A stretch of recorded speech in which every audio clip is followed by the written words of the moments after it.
Good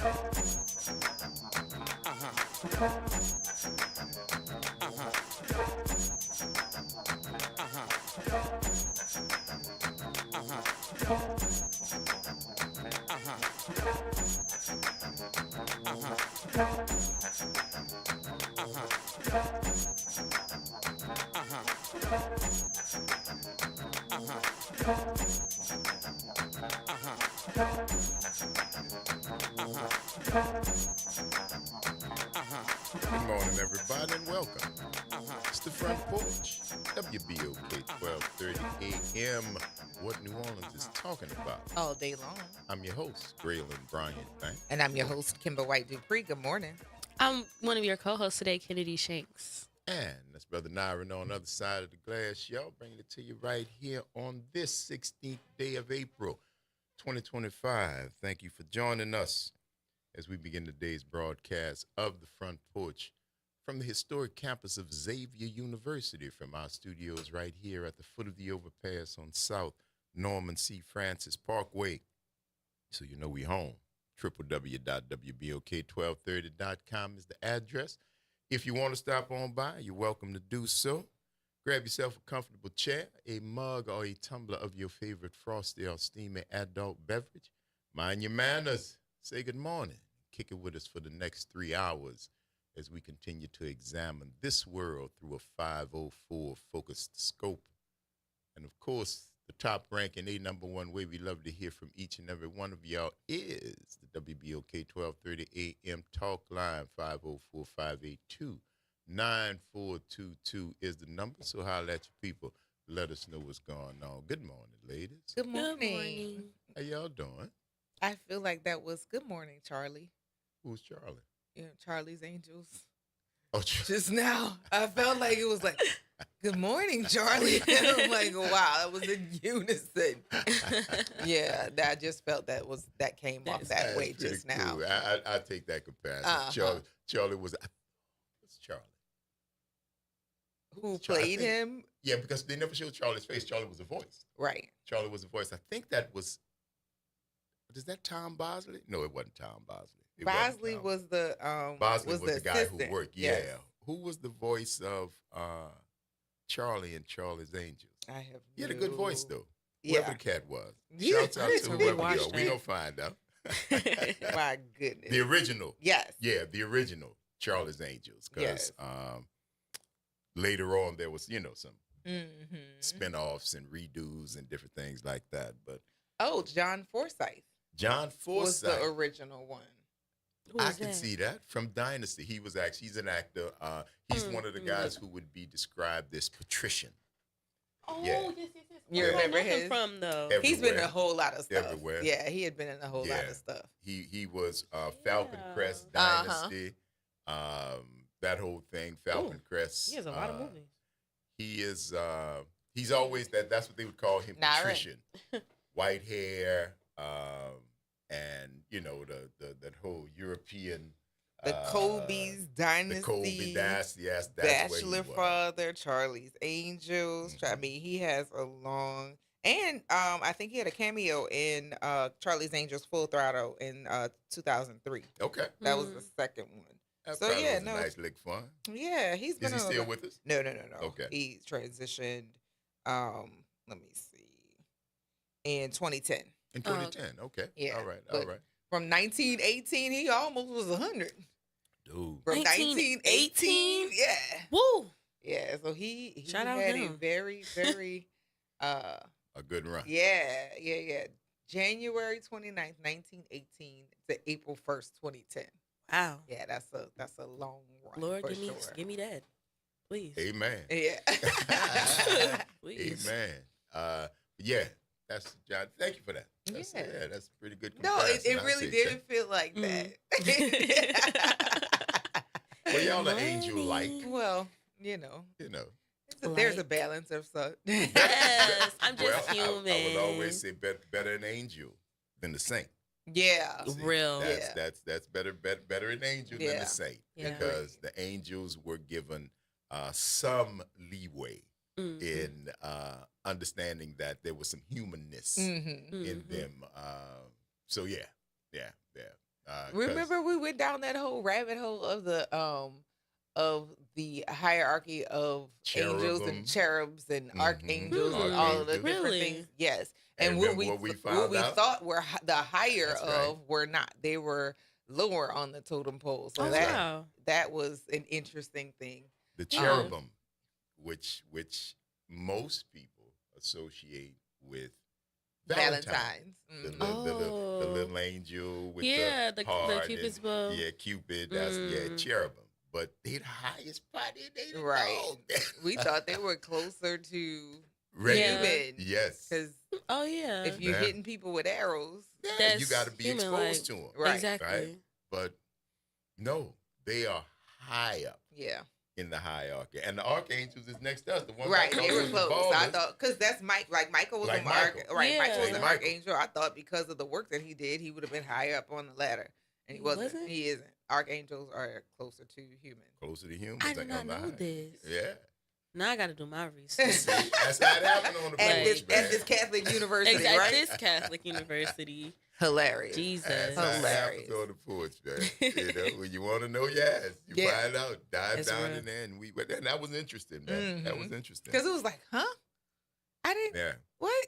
How? because you have notions, Yeah. and that's what we tell you. Know, you have preset notions. Mhm. Everybody comes to the table with something. Yeah. Whatever you are, whoever you are, your Mhm. background, your upbringing, whatever you got, that's what you come to the table with, and Mhm. it's for me fun to sometimes challenge it and learn Yeah. that you weren't Yeah, right. exactly. And I get a kick out of it. Oh, you absolutely. Oh man, look at that. I've been wrong all this time.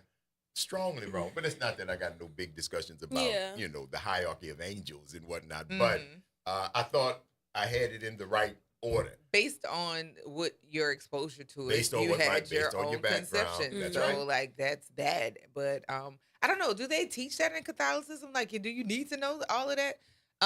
Do we have I any don't know. practice in Catholics that can let us know? Because I'm definitely not. I mean, one. we have to take a theology class, but I took the Christian faith, which was actually a really good class. It was about how like social justice and Christianity intersect, Mhm. and like the main question we that's were interesting. answering the whole semester was like, was God a politician? Was Jesus a politician?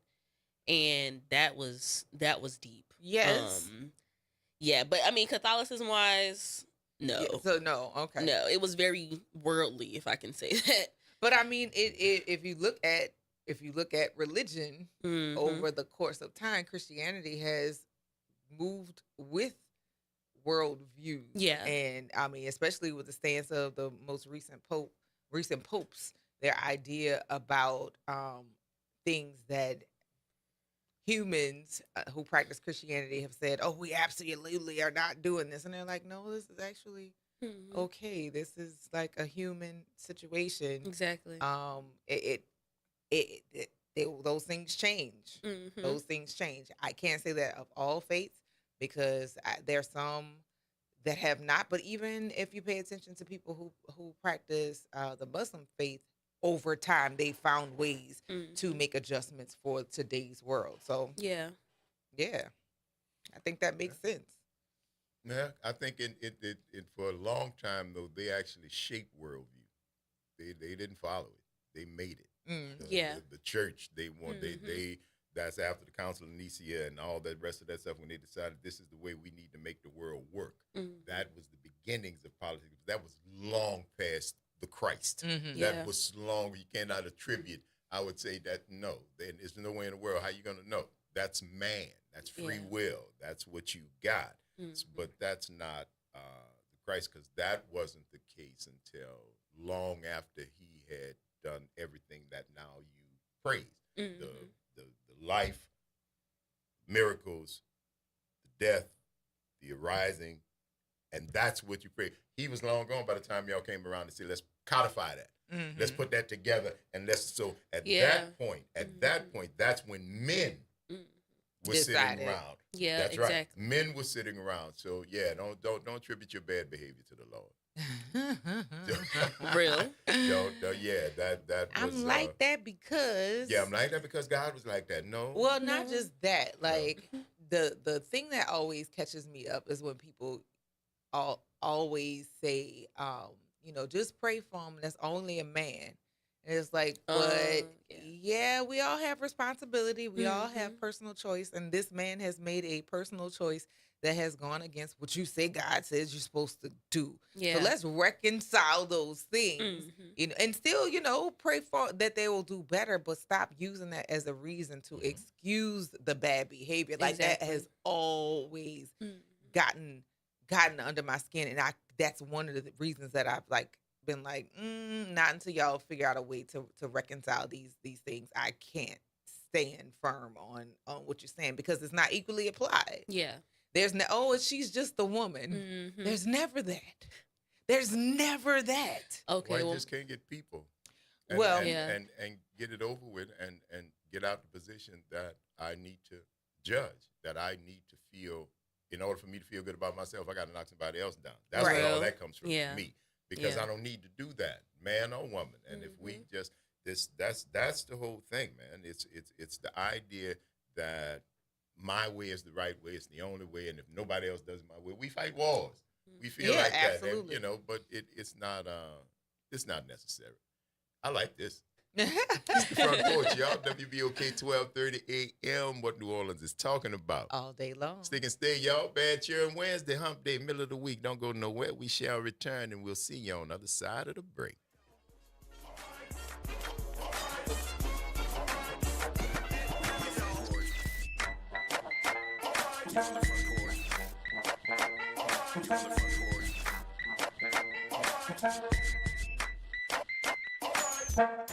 This is Monica Pierre along with Sally Ann Roberts-Daybone, co-host of Your Power is On. Tune in Sunday mornings from 7 to 8 a.m. for music that feeds the spirit. Get your Sunday on. Right here on WBOK 1230 AM and WBOK1230.com, the station you listen to all day long.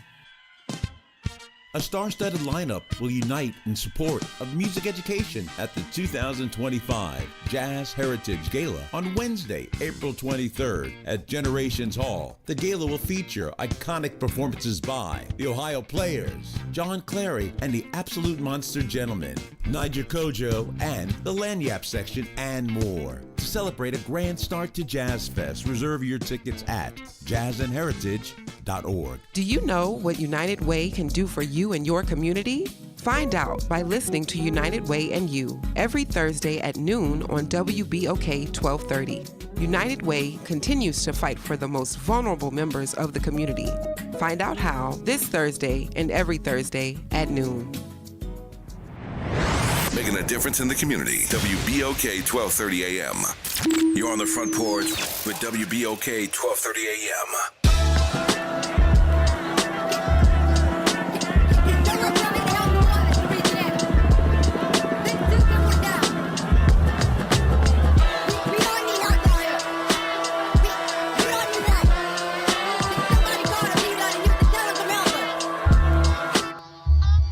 Look at yourself, accept yourself, and free your mind to incline on your time to be a better self. Look at yourself, accept yourself, and free your mind to incline on your time to be a... Look at yourself, accept yourself, and free your mind to incline on your time to be a better self. Look at yourself, accept yourself, and free your mind to incline on your... Okay, I see where we going. Yeah. Reflections off the glass tend to teach more than teachers pointing at smart boys or wearing they Michael Kors with a coach bag. Is more to the subject, so rest your ego and see me after class. 40K salary don't reflect the impact I have, I'm underpaid. Why people wait till they 30 to change their life like they underage? My point is to never wait. Staring at the numbers like a scale you can't elevate. Trapped inside a room with my thoughts like a prison gate. I ran up the stats on the assist, but who's really there to help me on a day-to-day? I tried to do it alone, but get in my own way. I learned more with older age, maturity underrated. Rappers I used to look up to moving wicked ways. The youth is off of the Reezy and I gotta save it. They need a road to travel. Reezy and I gotta pave it. Face it. Look at yourself, accept yourself, and free your mind to incline on your time to be a better self. Look at yourself, accept yourself, and free your mind to incline on your time to be a better self. Look at yourself, accept yourself, and free your mind to incline on your time to be a better self. Look at yourself, accept yourself, and free your mind to incline on your... The more times I take a trip, the more times I start to chirp. Realize the rhymes that I spit bring the life I wish. It's not my fault at 14. I started life for the free. I'm on the pace to be a slave. If I don't try to save me, if I don't try to save bro, cause bro ain't trying to save me. I could've saved one of my bros, he was busting caps at 18. My dog been swiping them cards and it hurt, cause he a genius. But that cycle go always make way, repeat and repeat and repeat and repeat and repeat. But I got the help from a distance, cause the world is counting on heat. My mama counting on read. That mortgage up another bring in society. Running full speed to put me to peace. I pray I don't need that peace, cause I'm the first to break the curse for words projection for kings and queens. The one that believe is more than life than they seen. They could go get what they seen. I'm just as important as Martin Luther King. I got a dream, I'm having these nightmares with so rich and no one around. I had to cut out family business to be the biggest in town. I'm scared of any proposal, I feel it might let me down. I never wanna be the example of a bad deal clowning. Everybody keep on telling me how they just so proud. I could've swung it now, belief was verbally expressed so loud. Nobody wanted the thing until they see I'm with the crowd. I've accepted myself, the one that's Man, y'all stop playing, man. picking my crown and shining all in their face. This for the times I got maced the second I came in this place. I never did feel safe. I never felt the open hug. I never seen my man dad together. Never felt that. Remember a day when I wasn't up underwater. Every time I suffocated made me wanna go harder, wanna go harder, wanna go harder, wanna go harder.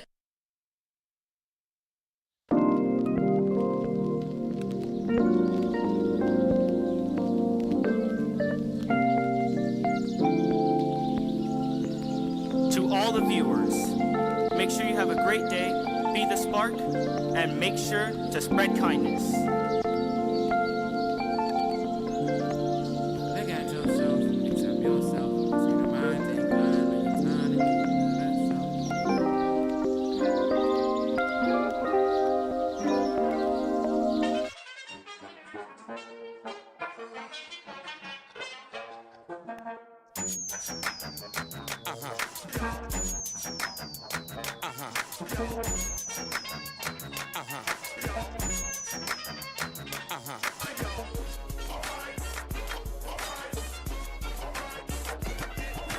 Welcome back, y'all.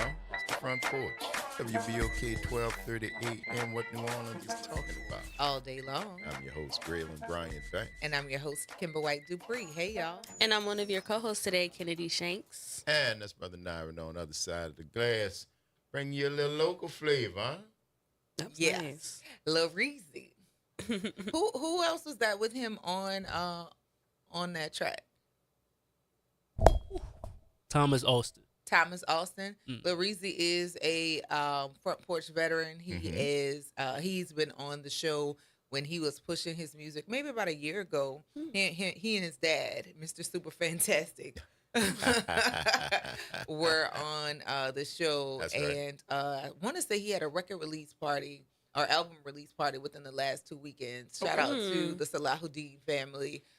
They have definitely have a set of 4 boys. Right on. Oh, wow. And he is, I believe, the eldest of the 4, and he's doing great things with his music. I know he's been working with D1 as well. Okay. Yeah, And, shouts out to D1. He's very, very smart, like well-read, and can communicate his ideas very well, as you could hear through his music that he was going through on his song. But the family in and of itself, their unit and how they support each other, they're very, very close-knit, and that's a tribute to the parenting and just the love they have for each other. So shout out to the Salahuddin family. Front Porch vet right Yes, there. absolutely. Yes, indeed. I love it. I love it. That's a nice cut, too, man. That was dope. A lot of head bobbing I in here, love man. it. Just got a new fan. Can do one Yes. straight there. I went Let straight me to find Insta. him. I said, let me find him. Let me find I need to him. hear that album. Yes, indeed. So, yeah, that's a beautiful thing, man. Absolutely. On Bad Cheering Wednesday. It is that. So, Kennedy, I have a question Lord. for you. Yes. If you could have any superpower, what would it be? I said teleportation. And I love teleportation. And I talked about this because I love, like, okay, I'm comparing it to living on campus. So like when you live on campus, you can get up like 5 minutes before class starts and just walk over to class and be there on time. So if I can stay in my bed until the last second, Yeah. and be in class ready to go, ain't God good? Like that's amazing. Heck yeah. Or my mom like, oh girl, I just cooked dinner. All right, I'm there. I'm at the dinner table eating, you know? So, or hey boo, I'm across the country, I miss you. I'm here. You don't gotta miss me, I'm here. So teleportation for sure. Yes, indeed. Yes, absolutely. What did y'all say? That would be highly abused. As long as I'm the only one with it. Well, that's the funny part. You got a superpower. That's what my mommy need. I'm the only one though. Sorry, y'all. I love it. But that just goes to show you, man. It's super to you. I don't owe the rest of the world. Exactly. Because people be like, well, you could rescue this. Yeah, I couldn't too. I could. Yes, but I also could. I could also go over here and grab a bite. Yeah, that's funny, man. Yeah, that is funny. What did y'all say? What'd you say? I didn't say anything. We didn't. We didn't shoot. Y'all like didn't do it for yourselves? We created the list. Yeah. Oh, okay. Yeah. Okay, but what about y'all? What would y'all have? Anything you could do? Anything. The move stuff. Invisibility. See, I see the way I'm built. I always see the downside. That's real. Because when I look at it's like when we talked about the other day, the ability to hear thoughts. Oh yes, To yes. know I used to what say people that. are thinking. I don't want to know. But and even if you did, but could you cut it off? Because to me that would drive me insane. Yeah, if you that's would like just schizophrenia. it's like all the voice. They just I don't know if I'd want that. I don't know. I thought a little bit about it, and I don't know if there's a name for it, but the ability to make things fair in situations that I'm around. That I would like that. I don't know if there's a name for that, but like with situations where I see unfairness taking place, the ability to like blink and things be made fair that way. That's what you'd have to go into. You couldn't change the situation. You'd have to change the people. You'd have to change the people because it's not situations that are unfair. Usually it's people that are driving those situations. So you'd have to be able to go into, and that would be a superpower because you'd go into somebody's mind and change it. Well, and make it different.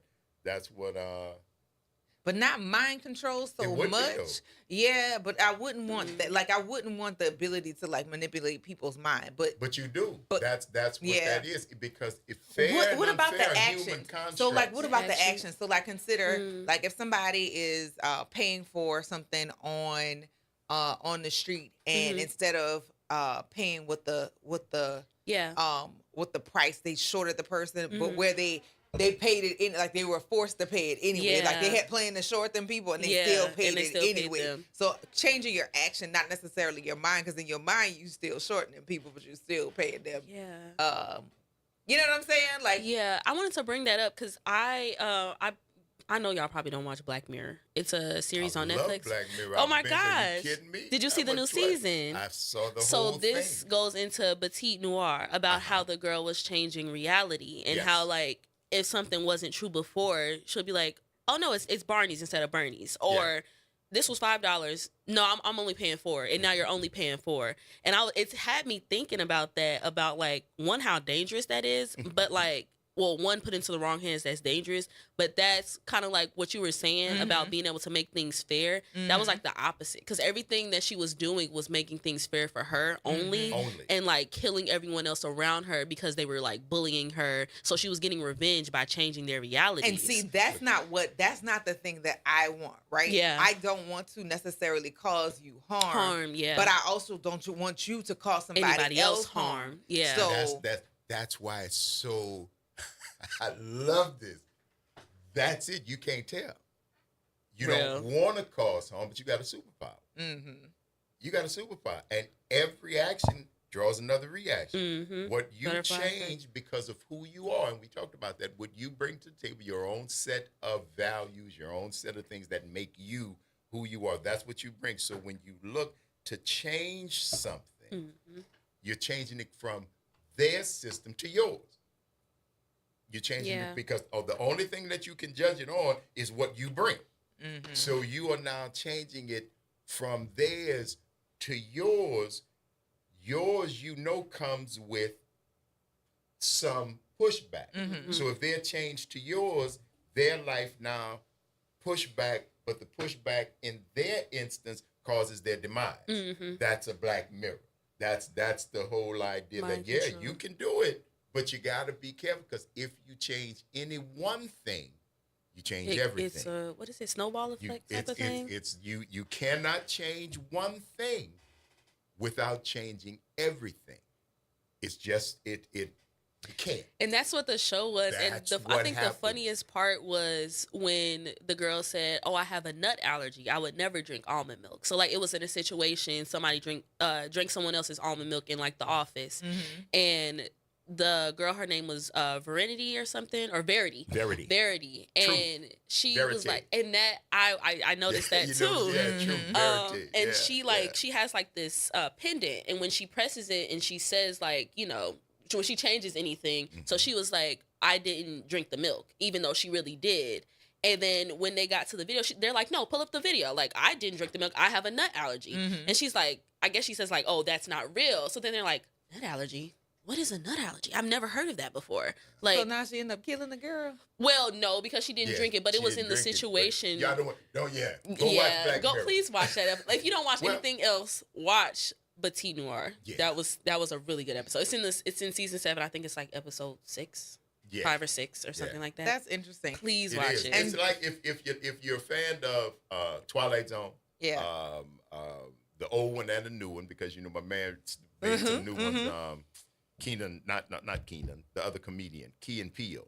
Yeah. Oh, yeah. Jordan Peele redid Twilight Zone, and it's just those Stephen King like regular people in situations that are just like extraordinary, otherworldly. I Great love show. Black Mirror. Great. If I could work for them. As, Oh, yeah, as- absolutely. Since I'd Josh write. couldn't hold it to himself, because this is actually what I was angling for. Thanks, Mhm. Josh. I appreciate you. You set Absolutely. yourself up on that one. So Oh, he yeah. spoke up about he said that's a form of mind control. So yesterday when we were talking about superpowers, and Josh, you did this to yourself. Perfect. Hey. You set us up. Perfect. Yeah. He said he would his superpower would be mind control so that women wouldn't tell him no. I don't like that. And so and I said immediately, that's rapey. Is It is very rapey. So it brings us to Slim Thug. He's a weirdo. Who?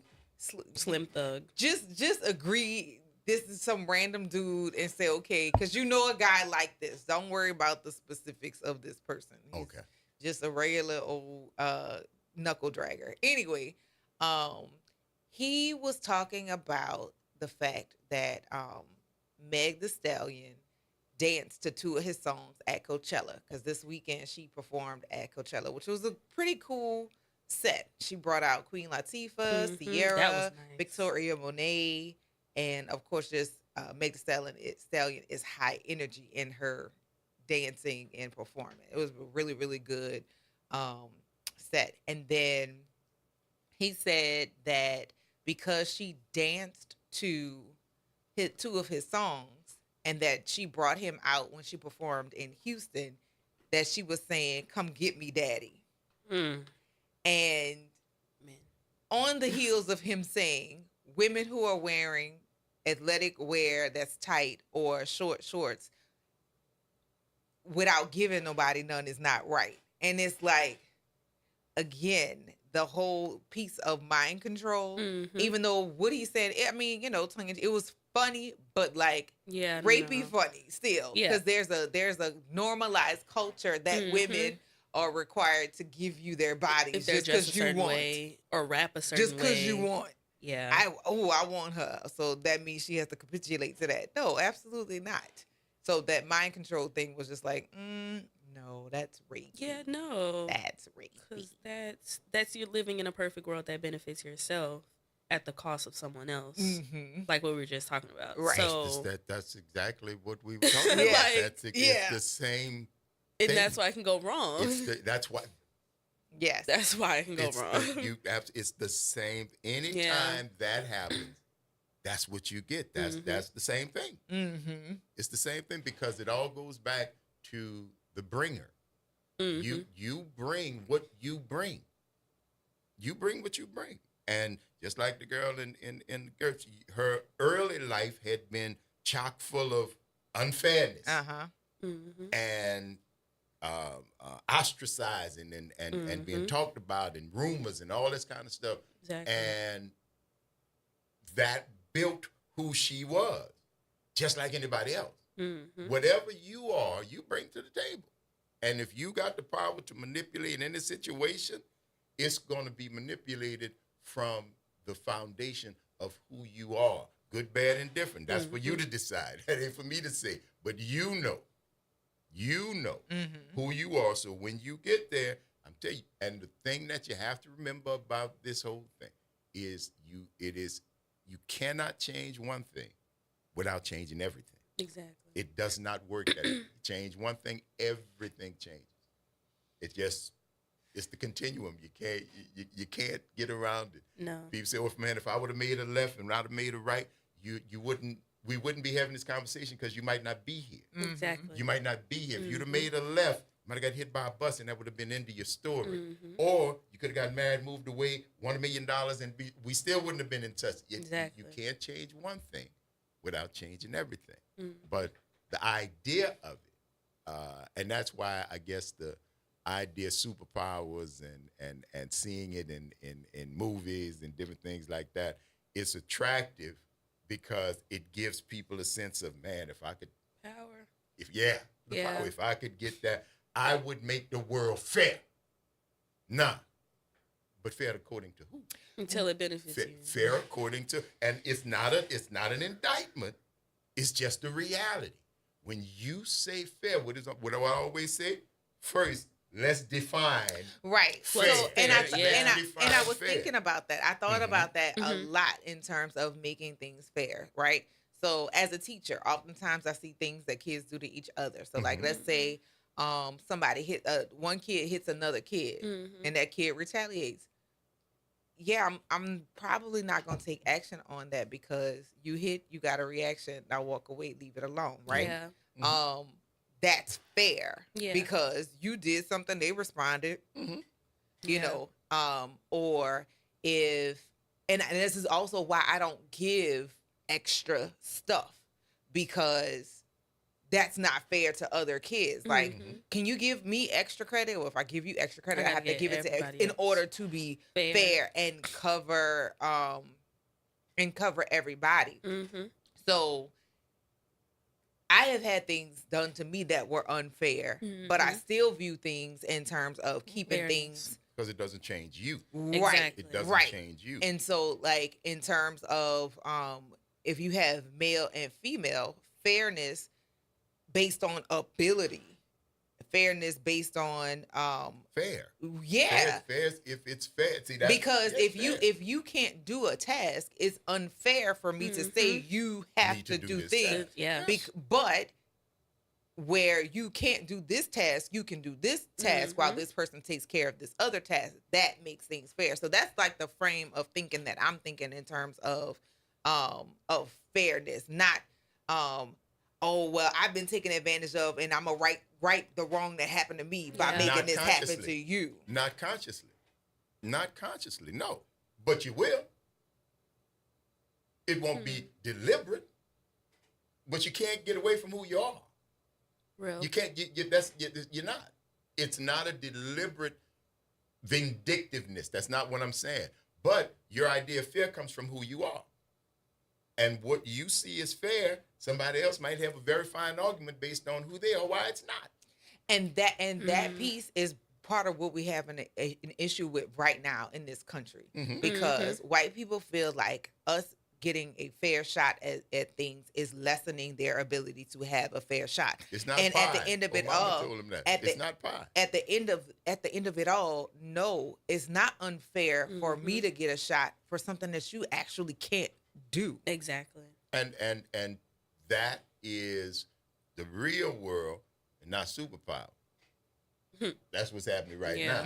Because see, the superpower would say, okay, fine. If it was fair, all y'all would be out and a whole bunch of people that was out would not be, you'd have to change everybody into being fair. Your idea of fair. That's what you'd have to do. And me and you sit next to each other. Your idea of fair might not be mine. Your idea of fair might not be mine. So how we gonna get along? Real. Do you want that much power? And I'm glad. 504-582-9422. Good morning, Slim. How you doing, baby? I'm Slim, doing you fine. there? Yeah. Hey, So man, I got how a you question. doing this morning? I'm doing fine. So I got a question. You think rookers should have tattoos and piercings working their jobs? Tattoos and piercings working their jobs? Who working their job? Yeah. You think rookers should have tattoos and piercings working their jobs?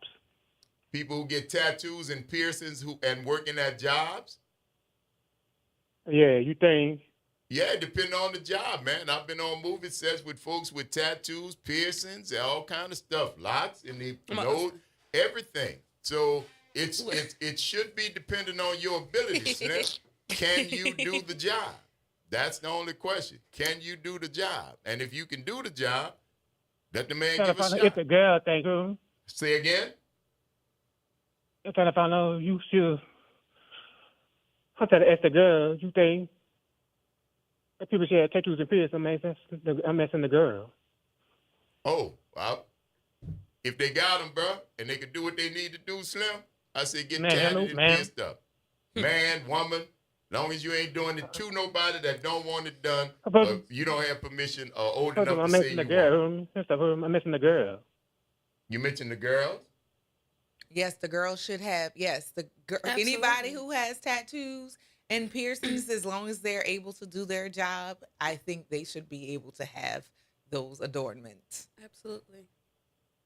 I'm talking to the girl. Be talking on the radio. I'm talking to the girl. Yeah, we just responded.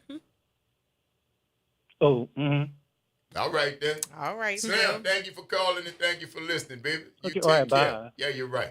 It's the Front Porch, y'all. WBOK 1230 AM. What New Orleans is talking about. All day long. Stick and stay. Y'all don't go nowhere. We got to take this quick break and see you on the other side of it.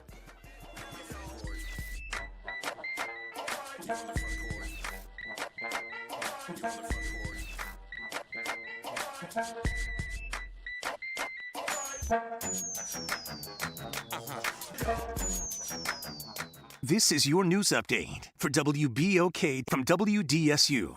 For all your news and weather, watch WDSU News, New Orleans' leader in live, local, late-breaking news. Today at noon and 4 p.m. More sunshine to kick off the work week. Mostly clear skies with afternoon highs in the low to mid-80s. Light breeze coming from the south. Tonight is comfortable, mostly clear. Lows in the upper 50s to low 60s. A weak cold front passes through Tuesday, bringing a sprinkle or two. Highs in the upper 70s to low 80s. Dry weather continues for the rest of the week. From the WDSU First Warning Weather Center, I'm Raven Richard. New Orleans, are you ready? A fresh voice in the city is here, bringing you the beats, the culture, and the stories that matter. From local music and food to real talk on what's happening in the streets. We've got you covered. Stay tapped in. Follow us on all platforms at WBOK 1230 for the latest updates and exclusive content. Your city, your culture, your news. Don't just hear about it, be about it. Follow WBOK 1230 now. The National World War II Museum. Located in the Warehouse District of New Orleans, the National World War II Museum tells the story of America's experience in the war that changed the world, why it was fought, how it was won, and what it means today. Visit them online at www.nationalww2museum.org for time tickets and safety information. Welcome to Chemical of the Month by the community scientists at Rise St. James. This month we spotlight phthalates, chemicals added to plastics, especially PVC, to make them more flexible and durable. But there's more. Research shows phthalates may disrupt hormones, affect reproductive health, and contribute to environmental pollution impacting our communities. Join us as we explore how these additives shape our everyday lives and the world around us. For more details, visit risestjames.org. Empower your knowledge with Rise. The New Orleans Jazz and Heritage Foundation is the nonprofit organization that owns the New Orleans Jazz and Heritage Festival presented by Shell. With the funds generated from Jazz Fest, the foundation invests in Louisiana companies through economic development, cultural enrichment, and free educational programs. To learn more about what the New Orleans Jazz and Heritage Foundation does, please visit www.jazzandheritage.org. You're on the Front Porch with WBOK 1230 AM.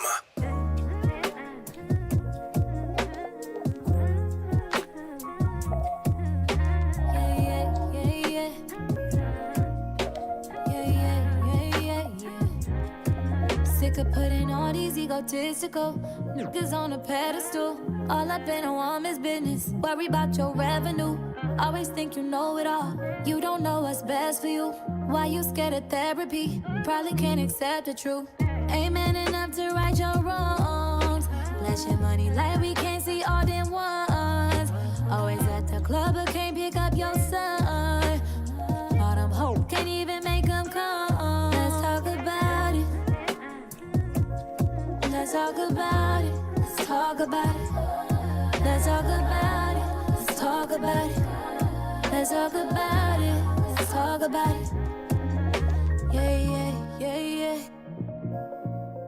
Yeah, yeah, yeah, yeah, yeah. Won't put a ring on her finger, but put a baby up in her. Another child in a broken home, cause you afraid of commitment. Let's talk about it. Still clinging to your mama. Swear that you so grown, but let her handle all your drama. You ain't never got to grow up, that's your problem. Putting up a front to hide behind your traumas.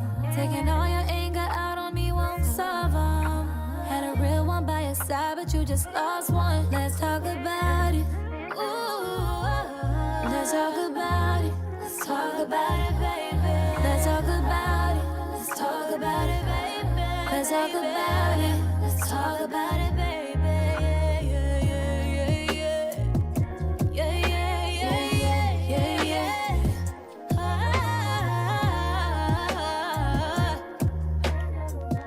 Ooh, yeah. Since you wanna go there, I can go there too. Tell you about yourself.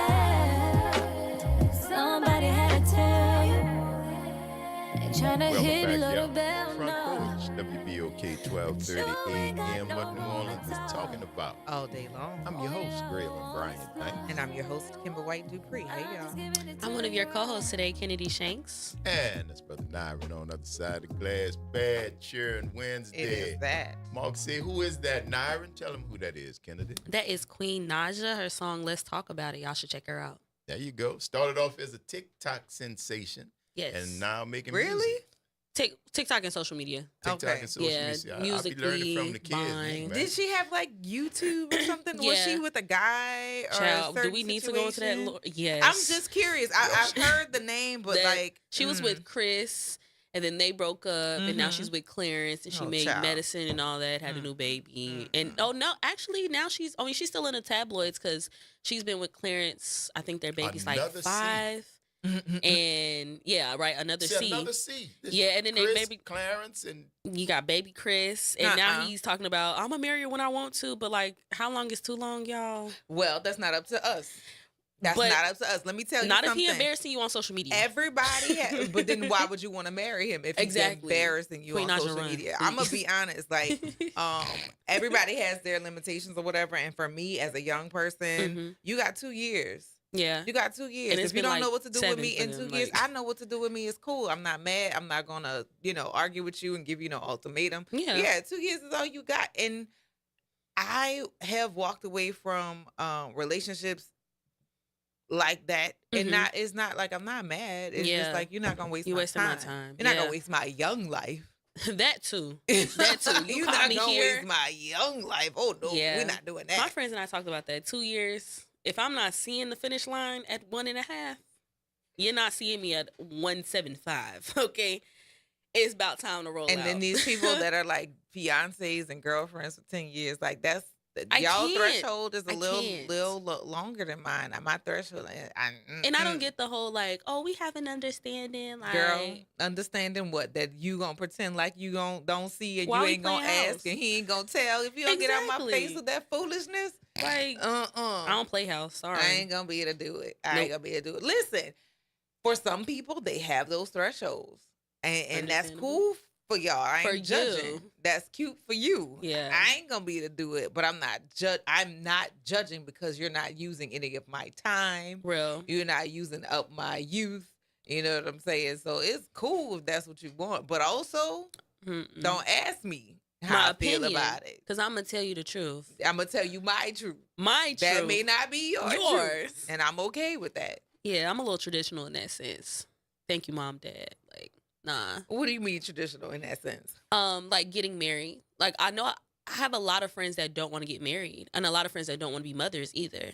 That's fair. Yeah, and I get it, but like for me, I want to be a mother. I want to be a wife. So it's like my opinions. I feel like the younger we get in the generations, in their point of view, is like, nah, I just want to be a rich auntie and be me. And it's like I get it. I really do get it. But at one point, like I want to start a family. I want to have a legacy, and do the traditional now, which are traditional things. It's just be a wife and. But your be a idea mom. of which would get married is going to be something that's not so traditional because my life is not so traditional. Mama said you welcome. And so I said that I would get married. I said I didn't want to get married until I was 30. Okay. I thought I wanted to be married, but that wasn't a push. I knew I wanted to be a mother. Yeah. When I started dating my husband, I knew I wanted to be his wife. Period. Not just a wife. No, okay, that's real. And that that's makes real. a huge difference because I've had friends that I've had conversations with, and it's like, do you want to be somebody's or anybody's? Because that good anybody's question. thing is like That's a what you're good willing to accept and what you're Yeah, willing no. to deal with and all of that Mm-mm. kind of stuff. That's really not something that you gotta do. And so for Exactly. the friends who are like, I don't want to be a mom or I don't want to get married, like that's real. fair. Yeah. We're not born just to be a wife or just to be somebody's mom. We have choices in that. And for those who are choosing that they don't, I'd rather them do that than to be an awful mother. That part. We Or to definitely be talked about a that too. terrible partner. Mhm. So, all of that makes a difference. I just wish more people would take the time to consider themselves before they Yeah. invest. Because that is an investment of time. Absolutely. Before they commit to those roles. Yeah, but also don't put down others because of their points of view. I feel like that's a very mature conversation that people aren't ready for, and it turns into you just like it turns into disrespect instead of productive conversation. But that's typical conversations when people disagree. Oh. When people have differing views, right? My God, Now, where's the mind control? Where's the mind slice control? Of that mind control now, huh? But when people have differing Accept opinions, my point of view. yeah.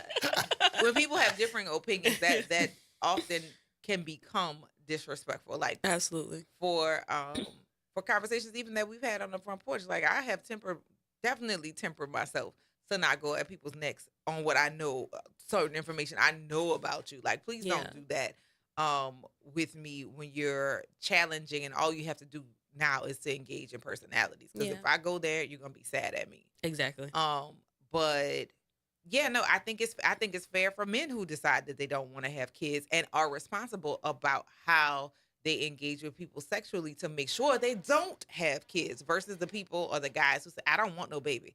Well, why didn't you cover things up before you engaged in a thing that could produce a baby? And then to enforce you not wanting a baby on somebody else, like, I'm pregnant now. What we do? What you gonna do? Yeah. Did you prepare for that? Because Nope. that's oftentimes a conversation that's had after the fact versus like What the we gonna forethought. do? Yeah, it's crazy. Yeah. What we gonna do should be a question before. Before, yeah. But now it's and after. unfortunately, people are not having those conversations. They're not thinking about it. And I feel like we should have those conversations more. And I really wish I could bring my friends on here because we have these conversations about like we're getting to that age where you need to have these conversations. If you're gonna do this, you need to have that conversation. But we were discussing how to navigate that because I feel like a lot of people don't know how to navigate that. Navigate like, oh, okay, we want to do this. Now let's discuss the consequences. Like that's not sexy. Understandable, but no. Cause it's not sexy now. And then it's like, all right, now y'all a family. So now unhappy or not together. Right. But still a family. That so, part. I think that's what there's a lot of we's I heard, but I think that first conversation got to be had with yourself. Yeah. You got to have a certain standard. Absolutely. That can't be, and I know in the heat, trust me, I get it, but you got to have a certain standard that you stand on because you're gonna be in it by yourself. I don't care what side you're on. Young man, you're gonna have a child out here that you ain't taking care of. You're proud of yourself. You're not doing anything for it. You made a life and you're not doing anything, and you're just cool with that. You good to let somebody else who may not be you raise your child. You good with that, young lady? You laid that. You decided that you wasn't so much in love or whatever you were at the moment, and now you brought a new life in the world. That's what you did. So you, before it's a we, have to decide if you are ready to handle a new life in the world. That's what it is. That's what you've done. So if you can't think along them lines, you're going to find yourself in trouble. It's good to have a village that can be there with you and for you. But most of them times, you're going to be by yourself. You and one other person. Yeah, absolutely. Most of the time, unless you're into some different or things. people. But that's a whole nother I mean, however you engage is fine. But there's a responsibility. That it comes from yourself. That comes from you. Got to know. I don't want, and if you don't. That's why you don't do certain things that would cause you to lower those standards. I was drunk. Yeah, well, name the baby Bacardi. Oh, well, we already got one of those. We got two of those. Yeah. We got a Hennessy and a Bacardi already. Way, exactly. Either way, however you want to do it. But you're not going to, whatever, again, you knew that alcohol lowers your inhibitions before you left. Again, that's you. You see, this is the you when ain't nobody else around. It's just you. This is a conversation that I want you to have. Great that you talk with your friends. Great that you talk with everybody else. But let's have you have a conversation with you. And once you get that done, boom, shakalaka. Let's talk from there. It's the Front Porch, y'all. WBOK 1230 AM. What New Orleans is talking about. All day long. Stick and stay. Y'all don't go nowhere. We're going to see you on the other side of the break.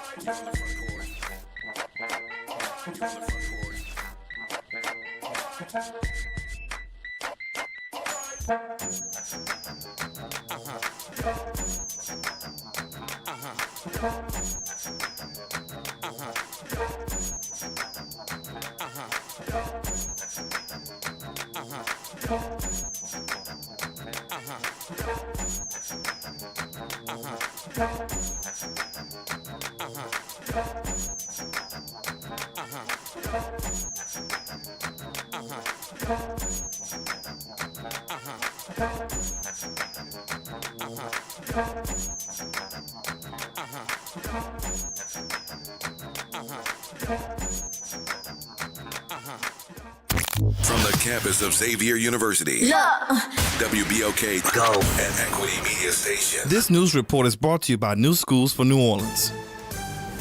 I'm Bree Wood with 4 things you should know with BIN News. The Supreme Court ruled President Trump can fire 2 independent agency watchdogs, reversing a lower court decision. Affected are members of the National Labor Relations Board and Merit Systems Protection Board. Arguments from the officials' lawyers will be heard next. New York City Mayor Eric Adams allows ICE to set up an office at Rikers Island for criminal investigations. Critics, including Black City Council Speaker Adrian Adams, say this endangers New Yorkers and supports Trump's deportation policies.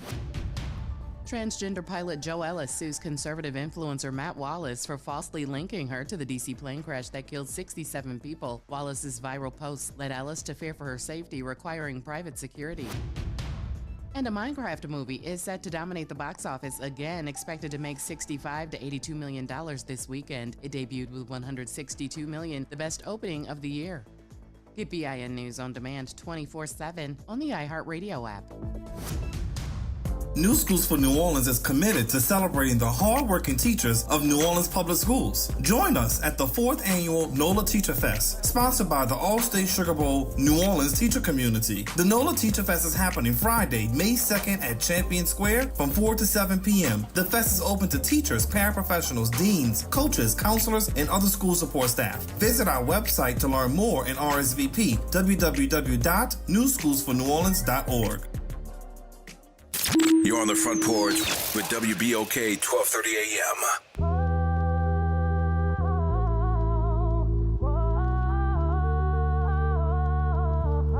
Man, it's got that first day of summer vibes, you know? We outside. Yeah. Baby, baby, yeah. Ooh, ooh, ooh. I really want you. And I really want you to, so What we gon' do? What we gon' do? Ooh, ooh, ooh. How can I choose? Cause I really want you to. So what we gon' do? Girl, you know bad man about, so bring it down low. Baby, baby, just bring it down low. Bad man love when you bring it up slow. Bad girl, just bring it up slow. Wine and go down, keep it all low. Low, low, and bring it up slow. Bring it up slow and put on the show. Let me see you do it with your bestie, bestie, bestie, bestie, bestie.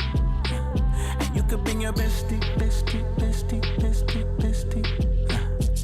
I mean, we could share if you don't care. Both bad, so you know what I feel like. Ooh, ooh, ooh. I really want you, and I really want you too. So what we gon' do? What we gon' do? Ooh, ooh, ooh. How can I choose? Cause I really want you too. So what we gon' do? Hey you, know we got the bottles coming through. Bring your girls with you, believe you do. And you know we got the hookah lit too when it's hitting like.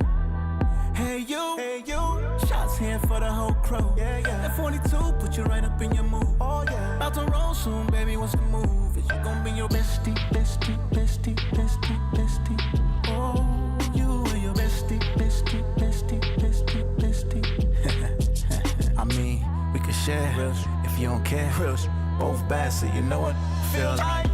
Ooh, ooh, ooh. I really want you, and I really want you too. So what we gon' do? What we gon' do? Ooh, ooh, ooh. How can I choose?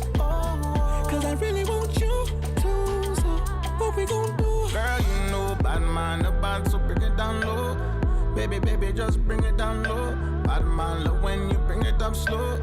Bad girl, just bring it up slow. Wine and go down, keep it all low. Low, low, and bring it up slow. Bring it up slow and put on the show.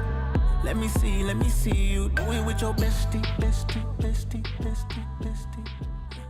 And you could bring your bestie, bestie,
Welcome back, y'all. It's the Front Porch, WBOK 1230 AM.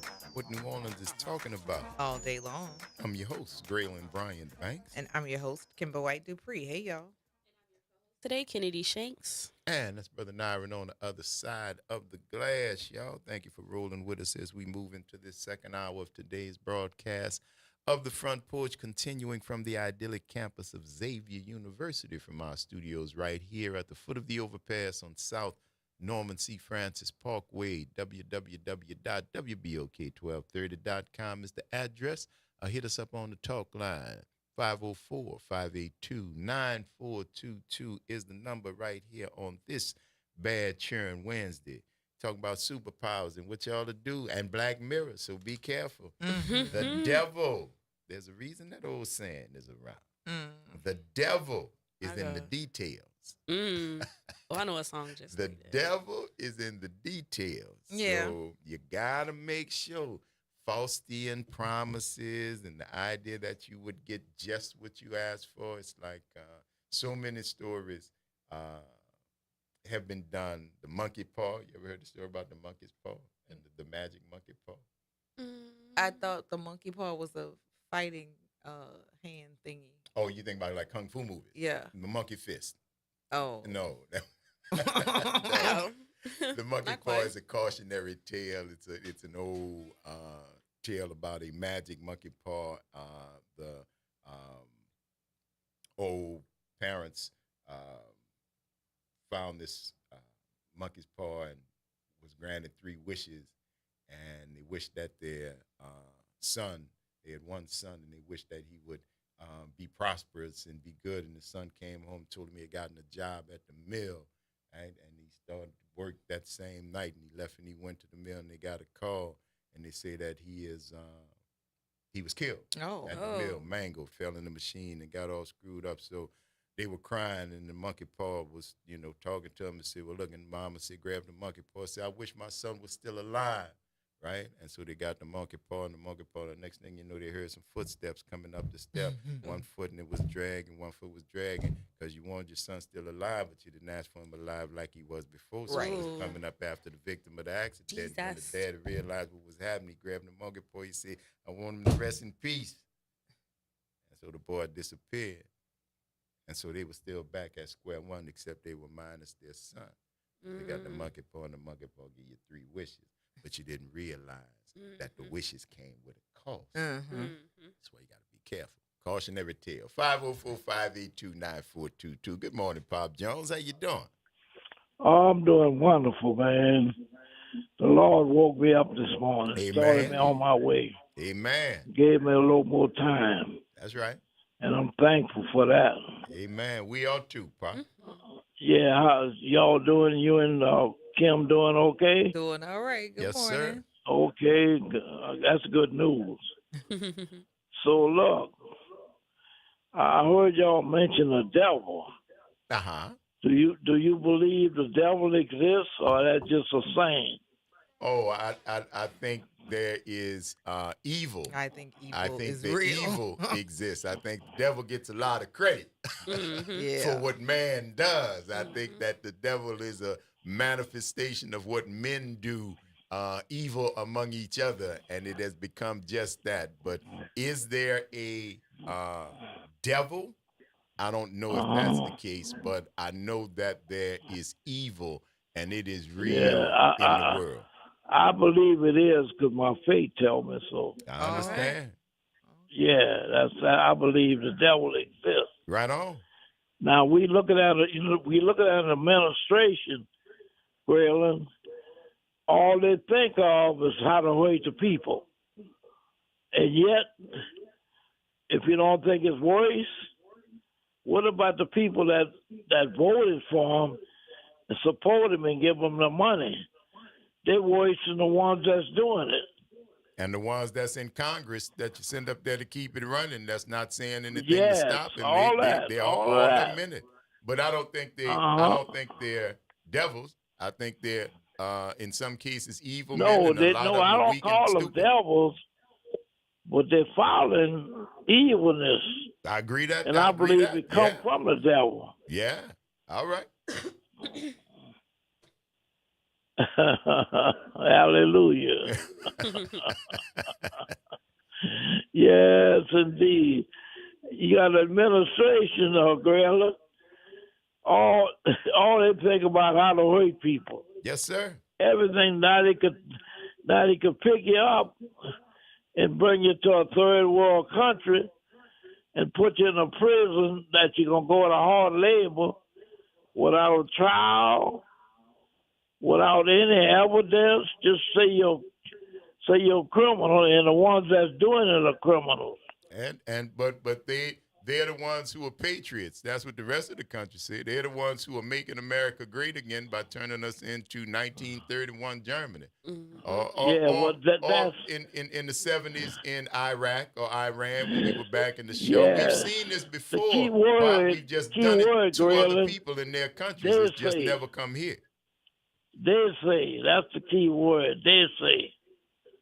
They say they can pick you up now and bring you to, what's that country? El Salvador. Third world. Huh? El Salvador. El Salvador, yeah. I have an acquaintance of mine that's from El Salvador. Okay. And he went over there. I didn't think he would be able to make it back home, but he did. He's a citizen Of the United States or El Salvador? of he. Well, he must have two what you call Citizenship? citizenship. Dual citizenship? Yeah, because he have a business and everything right here. Yeah. All right. Well, if Yeah, they let him back in, he must so have been legit. He went over there, and I didn't think he was gonna make it back. I know that's right. Because I called to try to get in touch with him and found out he was still over there. But I got a call a few days ago he was back home. Okay. That's a blessing. Oh, yeah, I haven't talked with him yet. I'm But glad he's he back made it home. back, Pop. hmm I keep up with a few things. Greg, I'm not the sharpest knife in the drawer, but I keep up with a little bit. That's all right. I learned so much from WBOK.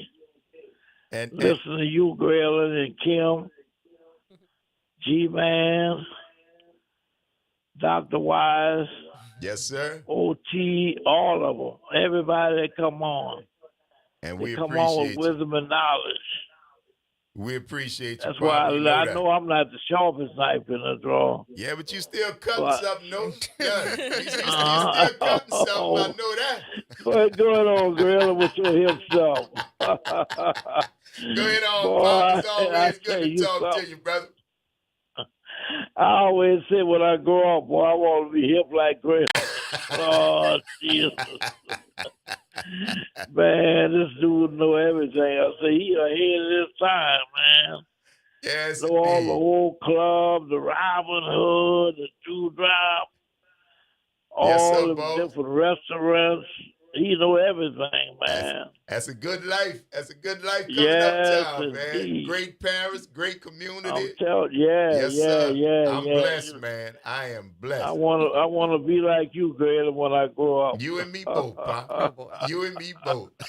You enjoy the rest of your Yeah. day, my brother. It's always good to talk All right, to you. thank good talking to y'all. All right, Have Pop. a good one. Later. Right. My Paul said, boy, if I ever catch in the Robin Hood, I'm going to kill you dead. Ooh, love. Oh, you know, that's yeah. So Love. I had to sneak in the Robin. You win anyway. Baby, you know you can't tell no children. You win You anyway. can't tell no children don't go down there. Why don't you go down there by Caledonia? You don't know what Caledonia doing around Oh, there. Lord, have mercy. I'm glad that most of the places that my parents would have hung out at were so far out of my age range that I would not have been there. Because my parents were 32 when they had me. So by the time I was of age, that we're not hanging in the same places at all. We're not hanging in the same places at all. No, I missed my pops, and he used to be in the street, but his drop at one time was Dell's. That was the last when I was knowing where to go and had the opportunity to go there. I knew not to go to Dell's. Oh, Don't go to Dell's. Boy. That's you probably down there at Dell's. Yeah. But that at that time, and there was so many different places that you could be. Plus, I was out there in Shrewsbury, which I found out later. My partner knew Shrewsbury too. Well. So you know, but yeah. There's such a gap between my parents. And by the time I was of age, most of the places that my parents would have hung out weren't. They weren't They there weren't. anymore. Yeah, some of them weren't there anymore, or they were under new management or whatever. So yeah, nah. But the neighborhoods that they hung out in were still places that I would go into. Because Absolutely. definitely, And the things they Joe's did, the New Cozy Orleans Corner and the thing. 6th Ward There you definitely go. found me there quite a few Sunday nights, which is in the neighborhood that my parents grew up in. And then they had other bars in that area that I definitely frequented. Oh, yeah. But by that time, my parents weren't hanging out in the street. Yeah. So, yeah, fun times. Yes, indeed. Fun times. Yes, indeed. All right, Now, fun were times. you a Whispers? Yes. You Whispers. I That's, was I'm just trying Whispers to gauge and Whispers 2000. Club Ambrosia. Yeah. Yeah. Yeah. What other clubs? Discovery. I definitely went to Club Rumors and Discoveries. I didn't make it to some Sensations, and I didn't make it to the bottom line. All right. But you didn't know Nexus. No. Yeah, you did. Club 57 was another club. Ricky Jackson. Yeah, Ricky Jackson. What's another? City Lights, which is also Generations Hall. That was another place because that's where Generations Hall was where we had our reception. That's where our wedding reception was. But in college, that's where the Kappa parties used to be. And then gone but not forgotten, Riverboat Hallelujah. Oh my God. On Tulane. Oh my God. Oh, the stories. Yeah. The stories. Shout out to Wally if he is listening this morning. Man, I'm telling you, good times. Yeah, I good remember times. those spots. That was, I didn't go there because I would have run into younger people. Yes. That from the family, from the, no, I don't know. Not the family. Yeah, no. The Riverboat Hallelujah Yeah, what are you has doing here, seen old man? some things, some parties. And then like, especially when I was in college, there would be different places like where Nice Guys is. That used to be a surfer bar. Okay. So they used to have parties over there too. Yeah, I like Nice Guys. Like the Xavier, you could have different Xavier parties around there. And I'm trying to think of all the different places. But then we used to go to bars.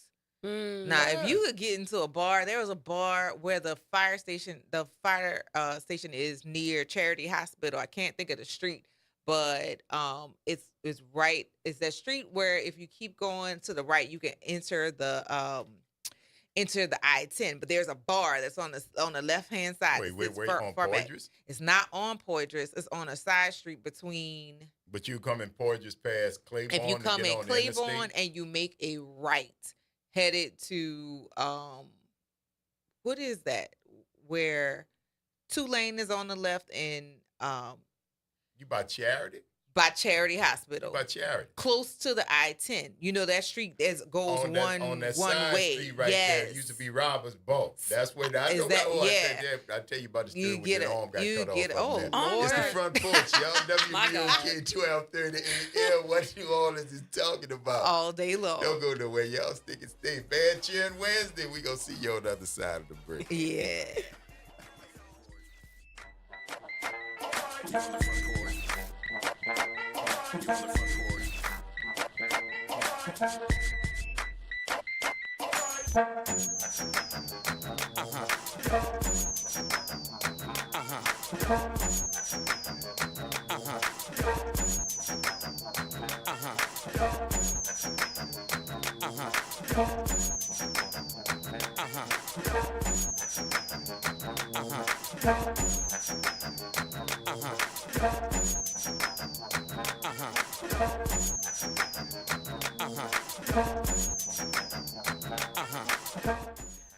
Good Wednesday morning. I'm Daryl Forges with WDSU News.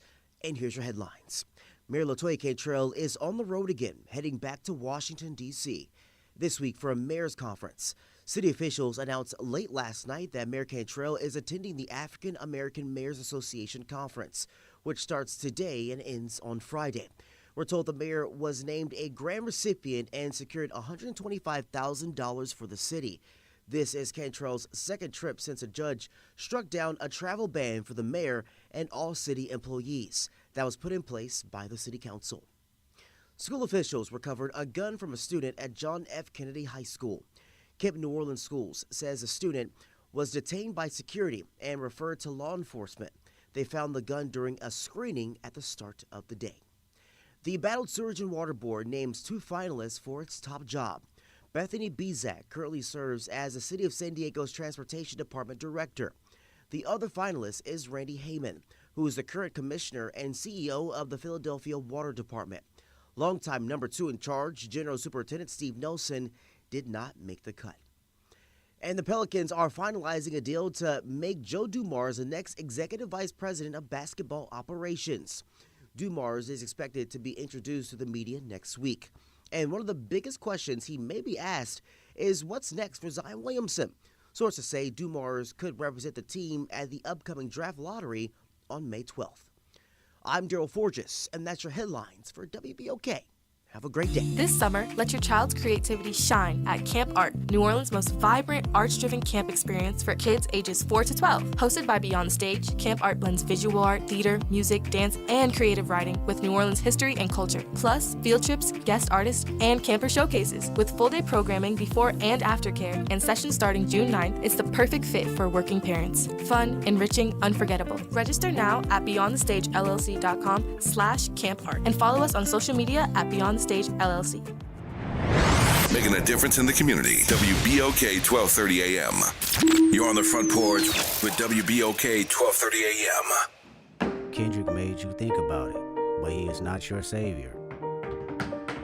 Cole made you feel empowered, but he is not your savior. Future said get a money counter, but he is not your savior. Brian made you give his flowers, but he is not your savior. He is not your savior.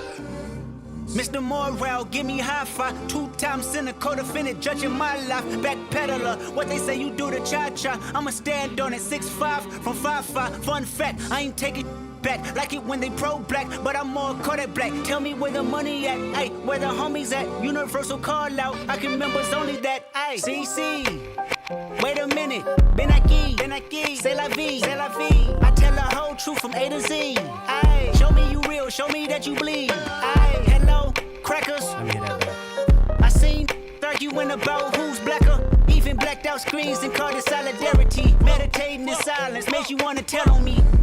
Are you happy for me? Really? Are you happy for me?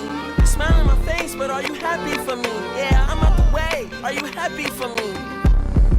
Are you happy for me? Really? Are you happy for me? You smile on my face, but are you happy for me? Yeah, I'm out the way. Are you happy for me? Bite their tongues and rap lyrics, scared to be crucified about a song, but they won't admit it. Politically correct, cause how you keep an opinion. Tight lip, who dare to be different? Seen a Christian say the vaccine mark of the beast. Then he caught COVID and prayed to Pfizer for relief. Then I caught COVID and started to question Kyrie. Will I stay organic or hurt in this bed for 2 weeks? Do you want peace? Then watch us in the street. One protest for you, 365 for me. Vladimir making nightmares, but that's how we all think. The collective conscious, calamities on repeat.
I never been sophisticated, same face.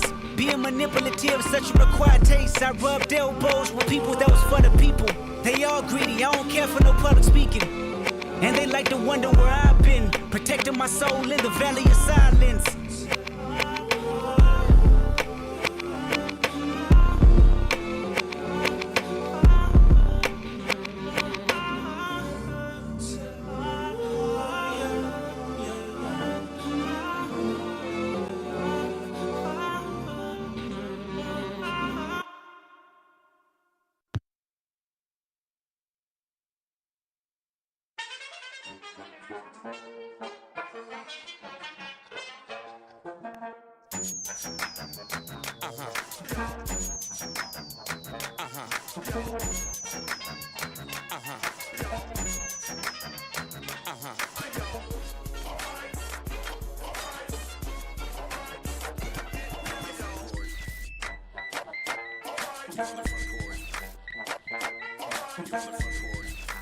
Welcome back, y'all. It's the Front Porch, WBOK 1230 AM, what New Orleans is talking about. All day long. I'm your host, Graylin Bryant Banks. And I'm your host, Kimber White Dupree. Good morning. That's Brother Nyron on the other side of the glass. Y'all bringing it to you right here on Bad Churn Wednesday. And right now, we got a little company on the Front Porch, Kimber. Yes, we do. Yes, indeed, to celebrate the 10th anniversary of the Smoke-Free Ban, Tobacco-Free Louisiana. We want to welcome Brad Wellens, who is the Regional Manager for Louisiana Public Health Institute. Brad, good morning and welcome to the Front Porch. Good morning, y'all. Welcome. I thank you for that welcome, and I'm really glad to be here and talk to y'all about, our smoke-free ordinance here in New Orleans and some of the outcomes we've had. Absolutely, man. 10 years. That's a milestone. It is. That's a milestone. It's a great milestone, and one of the things we're trying to do is to build on that support. Yes. Because people thought it would never get done in New Orleans. Right. They did. New Orleans is bars and smoking and all that, but it's not, But what it really was, Graylin, it's about fairness. Yes. Why should I fairness is what we've been talking about today. Yes, absolutely. Why should I have to work and we subject our bar owners, our bar workers, our hospitality, our casino dealers, and crucially our cultural bearers, like our musicians, That's right, to have to work in a smoking environment? And that's just not fair. Yes, I agree. I was in, we were talking about that earlier. I was in hospitality. Yeah. Before there was a smoke-free ban. I remember whenever you could smoke at the bars and hotels, you could smoke in every music club in the city. Wasn't a question, fire it up. And the folks, you're right, who worked there, whether they smoked or not, but everybody was a smoker. But whether you smoked or not. But the thing is like I remember being in restaurants when there were cigarette vending machines, and you could actually buy a pack of cigarettes from the actual machines in stored or located in the restaurants. And while you eat your dinner, if you got unlucky to be sat by a table of somebody who was a smoker. Well, you were also a smoker that night as well. You were breathing that air. You were actually, in some cases, eating it. There's such a thing as third-hand smoke, which is crazy. But even the they say that they have smoke-free or smoking zones, whatever. Some of the casinos talk about that. It's not effective. You cannot filter out all those things. Right. Heck, I remember being in a restaurant. I'm kind of old. I remember being in a restaurant, and I literally saw someone reach over the barrier and flick their ashes in the smoke-free section next door. I was like, oh, my God, you got to be kidding me. That's crazy. And I'm from Kentucky, and so we had tobacco and all that. Right, but we still went smoke-free. So how were you able to manage that in Kentucky? Because there's tobacco. I mean, there's been tobacco growing here in Louisiana, but because tobacco is another, there's another function of tobacco growing in Kentucky. How did you all phase that out? What we did was especially with smoke-free, not about the tobacco, not about the tobacco farmer.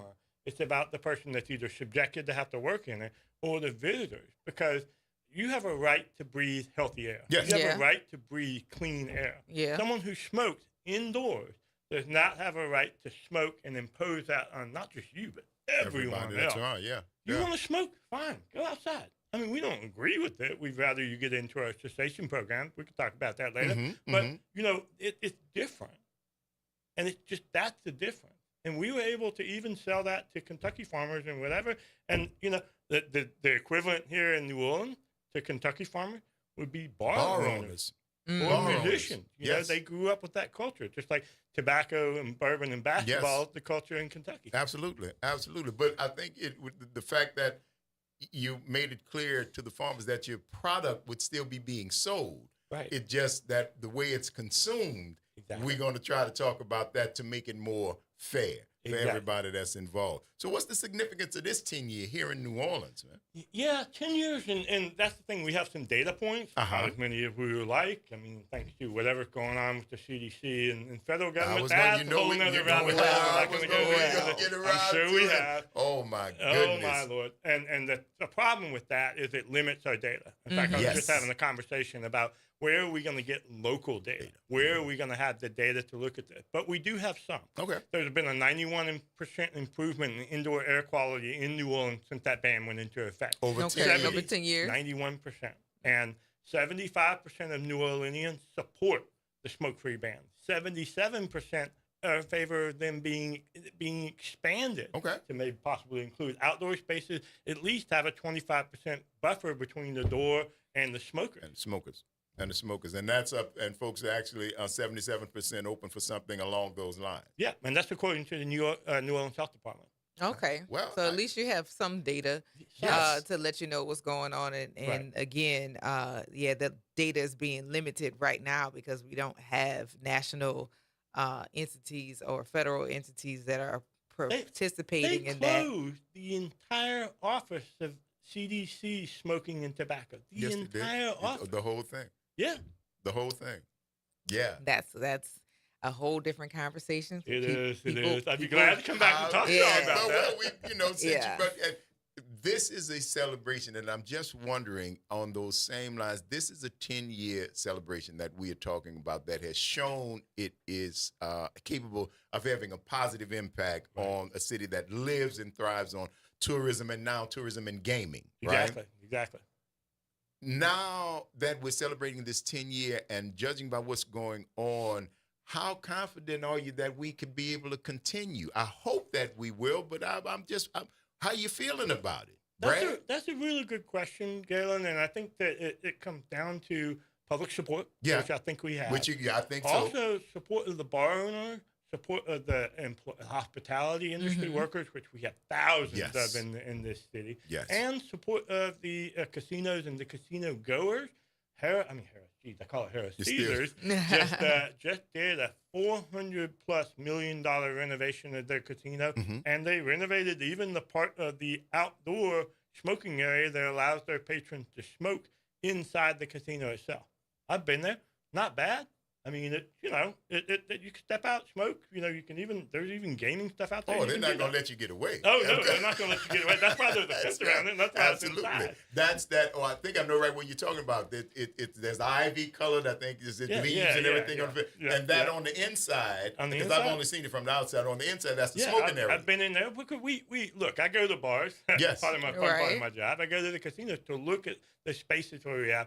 Crucially, looking at the cigar bars as well. There were 5 that were grandfathered in that you can still smoke indoors in cigars inside. only. Right, cigars only indoor inside the bar. Inside the go bar. to one of those. Just those, Those Effies. Shouts out. I'm sure, and that's fine. You're over 18. Those are your choices, and that we're not going to impose this on people. We just provide ways to quit and to ensure that people don't have to breathe other people's smoke. Yes. The one thing I will say about the support and not only the employees and casinos and stuff, but it's the musicians. Yes. It's the musicians industry. New Orleans would not be what it is without our musicians. Agree. I mean, this guys like Deacon John, Craig Klein, Paul Sanchez, Chubby Carrier, Irving Mayfield, Lance Ella, all those guys were really, really helpful in getting that message out. Because I don't want to play in this. Yes. And I've had friends that have died of tobacco-related diseases and cancer and things like that. And didn't smoke. Yeah. But we're musicians and inside clubs, smoke-filled clubs and whatnot, and you're breathing, especially kind of like Deacon John, man. He's got years on him, and Dick sings deep breaths and way out there. You don't want to be breathing in lungs full of smoke like that, man. Exactly. And it's not just smoke. Now it's vaping, and now it's the vapor, and in a lot of cases, it's the marijuana smoke. We have no idea what that stuff does, and at this point, we're still doing research on it and trying to figure out. And in some ways, especially our younger musicians and our kids or stuff, are getting addicted to the vaping because the tobacco companies, they're big tobacco. They know what they're doing. They know exactly they're what they're increasing the nicotine levels way above what you used to get in a pack of cigarettes. That's right. So that some of the most popular vapes have as much as 2 packs. The more vapes have like 3 and 4. And then we're even moving into, these what's called the smokeless tobacco nicotine pouches. Those things have even more tobacco. Even more. Right, it's concentrated. There's one can that has as much as 11 packs of cigarettes in the one nicotine. Can. As much. The one ingredient that has been scientifically shown to be as addictive as opioids. Yeah. Nicotine. And it's got as much as 11 packs in one can of, I don't want to call it any name, but the little round. Don't name it, but it's the chewing tobacco nicotine pouch. And it's a can. There's either 15 or 20 in the can. In there. And 11 packs of cigarette of nicotine. Crazy. Wow. That's and the reason we're afraid of that, and I say afraid, is we've seen this happen in vaping back in 2014, 2015, 2016. Yes. Where it was really small. I mean, smokeless, the nicotine is only about 2.5% of the market. It's a little bit more here in Louisiana. But it's skyrocketing, and it's the only tobacco product that actually increased in consumption.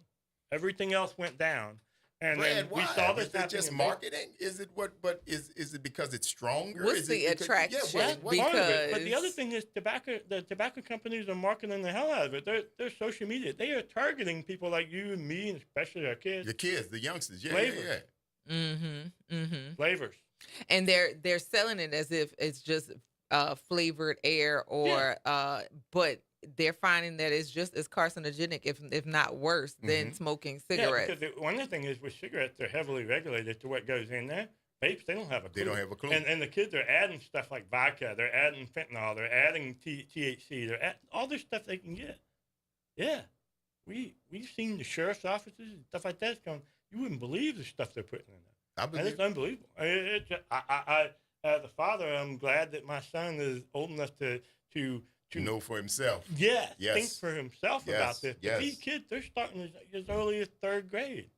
Now, Tobacco Free Louisiana also has programs that are specifically about secession and living vape free. Tell me a little bit about that, since you were mentioning vapes and how folks use them now and don't really know a lot about them. Tell me what TFL is doing about that. Yeah, that's a good question, Galen. And we have, in conjunction with the Well Ahead program with the Louisiana Department of Health, and this is the Louisiana Campaign for Tobacco-Free Living, and that's what we call TFL. That's our smoke-free, and the Smoke-Free Louisiana is a big coalition of like the Heart Association, Lung Association, American Cancer Society, all of those groups, and including the Department of Health, New Orleans Department of Health, that we all come together and we work together. But we're sort of the leading entity on the tobacco side.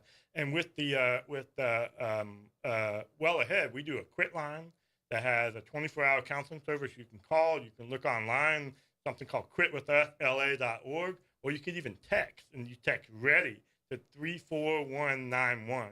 And if you want to live vape free, you can text vape free to 873-373.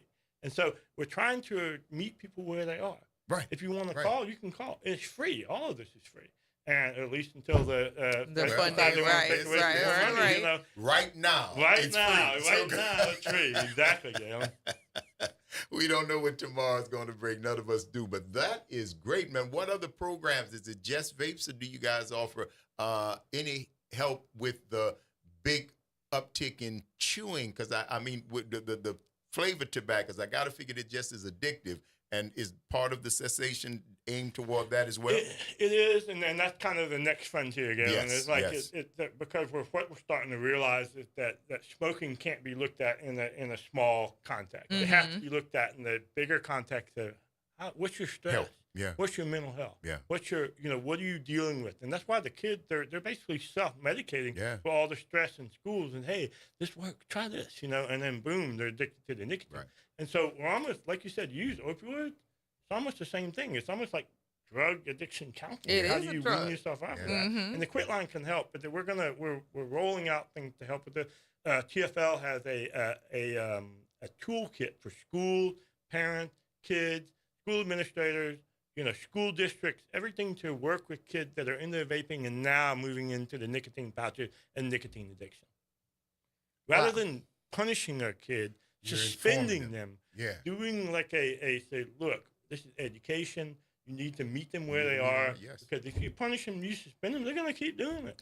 Well, You in add it to the addition to problem. that, right, you don't know why they're doing it, because I do have a high school student, and there have been cases of kids vaping or kids drinking. I mean, there's a whole lot of different things that are happening inside the schools. And as teachers or as administrators or people who are working with the kids, there's only so much that they can do without like breaching confidentiality or just like searching kids without just cause. There's really fine lines of It's a what very they fine can and cannot do without infringing upon the children's rights. But I know my own daughter has spoken about kids who are vaping at school, and it's not always tobacco. It's not all, it's Exactly. varying things that are there. Vodka, fentanyl, Yeah. the THC especially. But how do you find out? How do you provide them with the help if you have reasonable cause to think that there's something that's going on? How is it that you can cross the lines or to find out? Because again, it's very thin lines of you until an accident happens. Right, until an accident happens. And then that's what it comes down to is education. You know? And your parent talking to your kids like we used to talk to your kids about alcohol.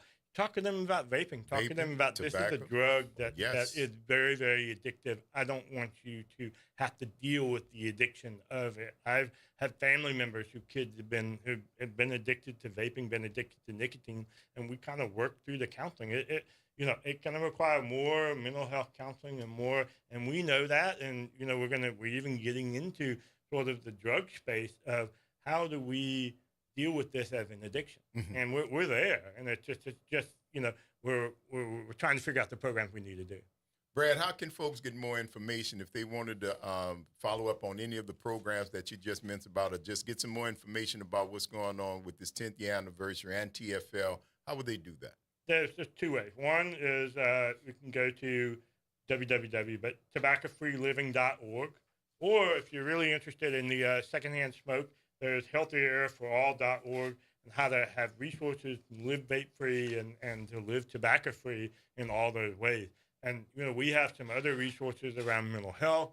And, there's even a free, what we call through LPHI, Louisiana Public Health Institute, we have a free mental health program that can do train parents and train people for free here in Louisiana about how to recognize the signs of mental health. Oh, wow. We can do it for teachers. We've done it. I'm trained in it. Okay. Our whole staff is, and it's a really, really good program. Excellent. Brad Wellens, thank you so very much for stopping in and talking about all the things that are going on with TFL. Congratulations on the 10-year anniversary of the smoke-free, tobacco-free ban. I'm sure I speak for all the people in hospitality, musicians, and culture bearers. Thanks to everybody involved in keeping that way. And no matter what happens in Washington, D.C., let's make sure we keep that smoke out of all our places. Yeah, absolutely. I really appreciate it. April 22nd is going to be 10-year anniversary day. 10-year anniversary day, April 22nd. Give us something to celebrate. Will do. Thank you, my friend. No problem. You're tuned into the Front Porch, y'all. WBOK 1230 a.m. What New Orleans is talking about. All day long. Stick and stay. Y'all don't go nowhere. We're going to see you on the other side of the break.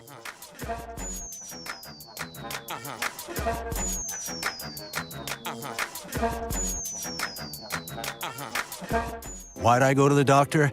One day at the firehouse, I was so lightheaded I could barely stand. Even my crew noticed. Getting checked out was the right call. Turns out I have atrial fibrillation, which increases the risk of stroke about 5 times. Symptoms like irregular heartbeat, heart racing, chest pain, shortness of breath, fatigue, or lightheadedness can come and go. But if it's AFib, the risk of stroke remains. If you have symptoms, contact a doctor. I'm so glad I did.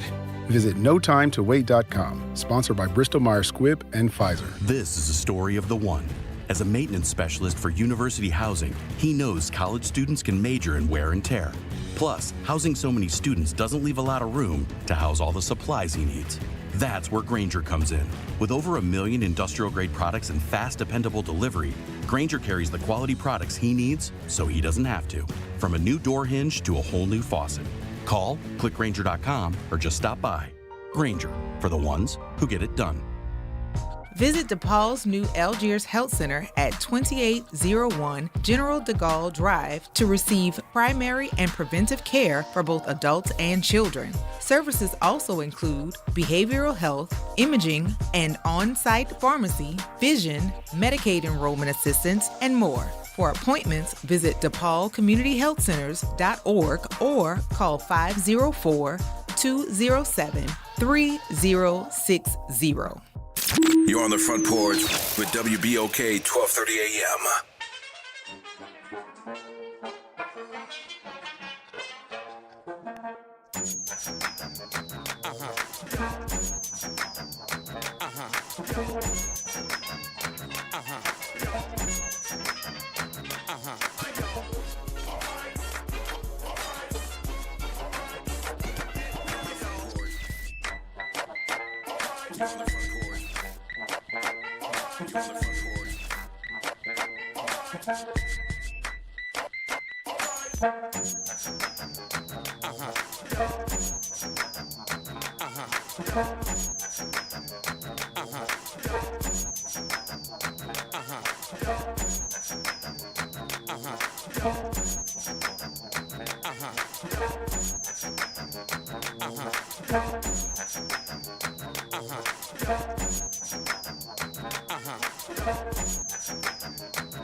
Welcome back, y'all. It's the Front Porch, WBOK 1230 AM. What New Orleans is talking about. All day long. I'm your host, Graylin Bryant Bank. And I'm your host, Kimber White Dupree. Hey, y'all. Brother Nyron on the other side of the glass right there, y'all. It was a great interview right there with Brad Wellens of the Louisiana Public Health Institute. Congratulations in advance. On the 22nd is the actual anniversary day, but 10 years smoke-free. Go on, New Orleans. I like it. Our lungs thank you so much. Right. And then going to places like clubs. That's right. That used to be an annoyance. Like, I get my hair done. Do I want to go out? And it's like, if I would have to wash my hair again because my hair's going to smell, my clothes are going to smell like smoke. You So that's smell not, like smoke. Yeah, you don't have Absolutely. to contend with that as much anymore. It's a good thing.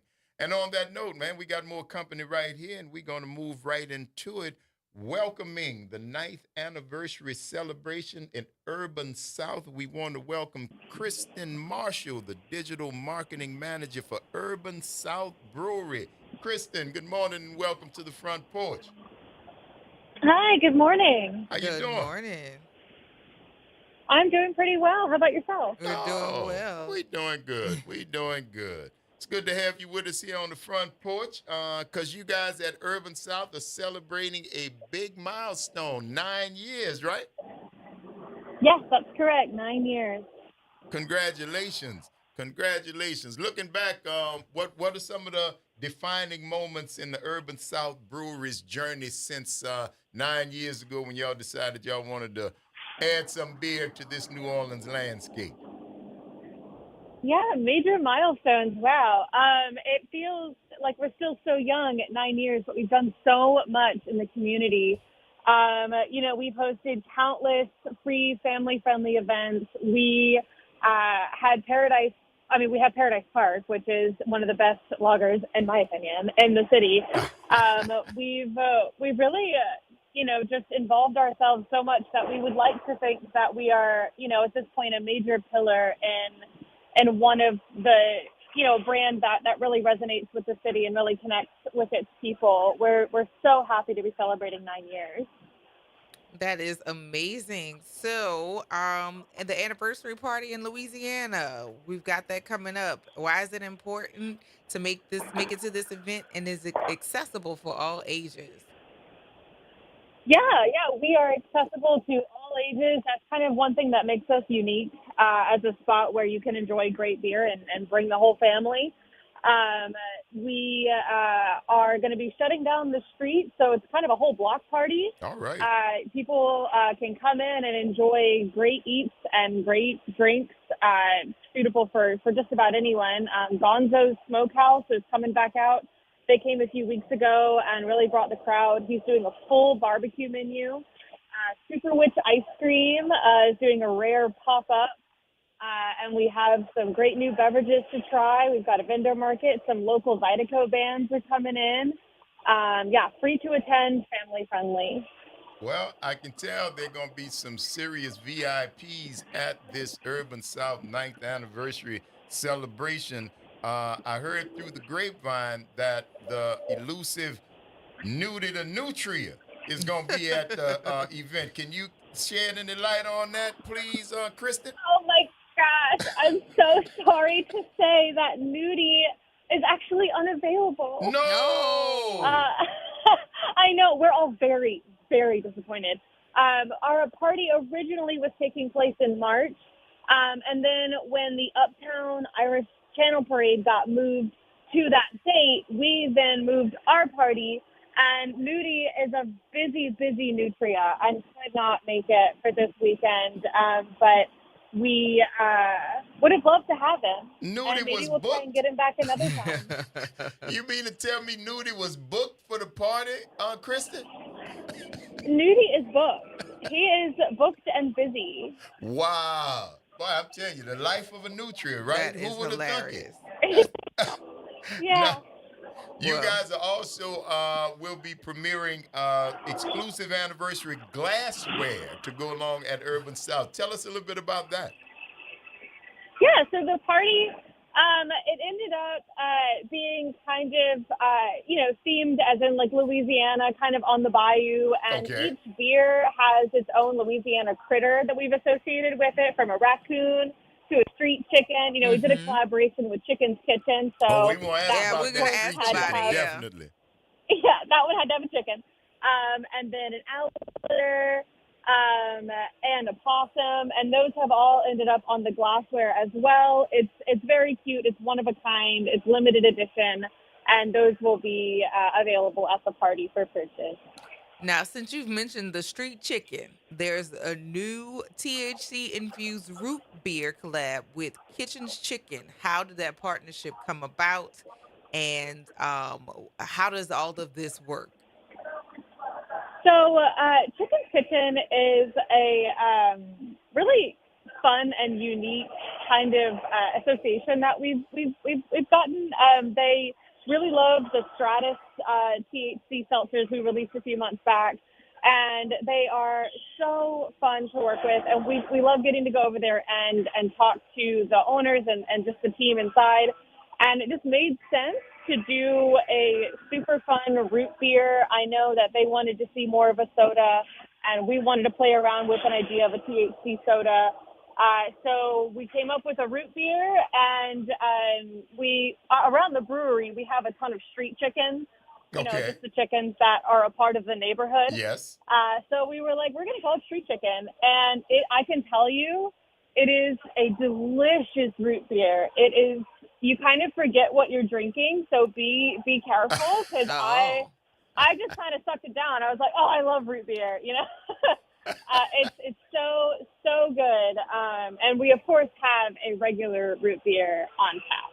Okay, so the street chicken root beer, I love the name and how it came about, because we got street chickens uptown too.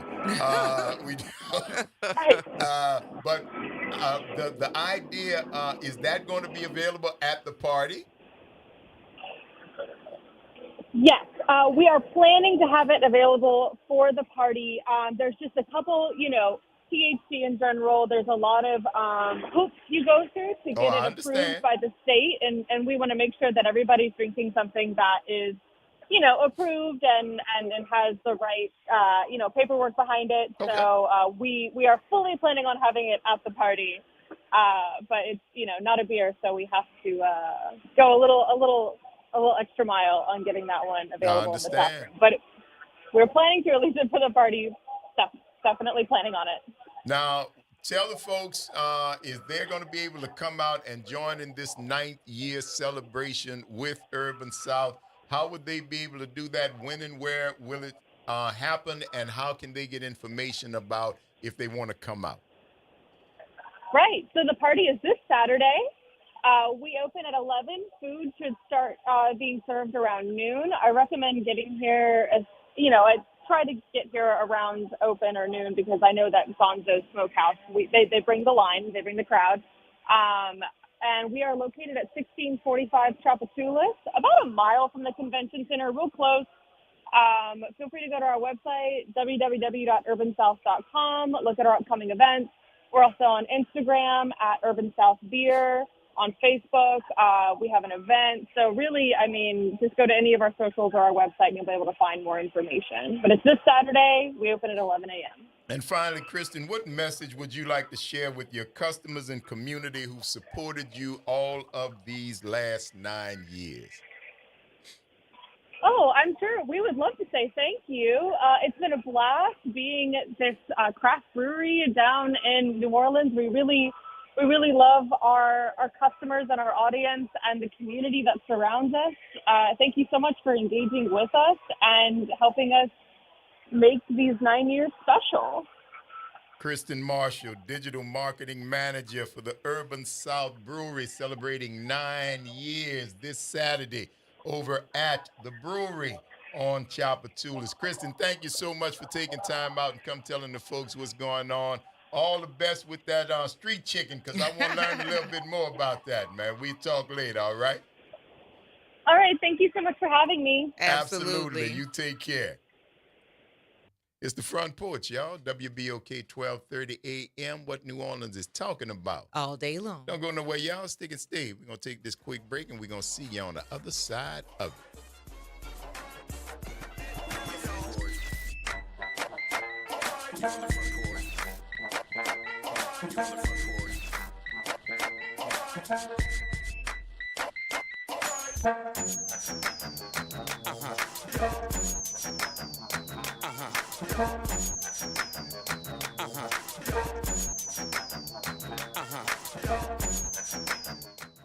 From the campus of Xavier University, WBOK Go and Equity Media Station. This news report is brought to you by New Schools for New Orleans. I'm Bree Wood with 4 Things You Should Know with BIN News. Plans to sell mausoleum space in East Tampa, Florida are upsetting those preserving the legacy of a former black cemetery. The Italian club's offer affects the College Hill Cemetery where blacks and Cubans were buried. Hillsborough NAACP President Yvette Lewis calls it disrespectful. There's a push to expand the Texas Castle Doctrine, which allows people to use deadly force to defend their home or business. A bill connected to illegal immigration would take away a restriction that the attack needs to be happening at night when it's dark out. President Trump on Wednesday signs an order to roll back water pressure regulations enforced by former Presidents Biden and Obama that limit the flow from a shower head to a maximum of 2.5 gallons per minute. And Drake is making history 2 times in one day. The rapper has broken the Beatles record for the most cumulative weeks on the Billboard 200 and becomes the first artist to surpass 500 million RIAA certified units. Get BIN News on demand 24/7 on the iHeartRadio app.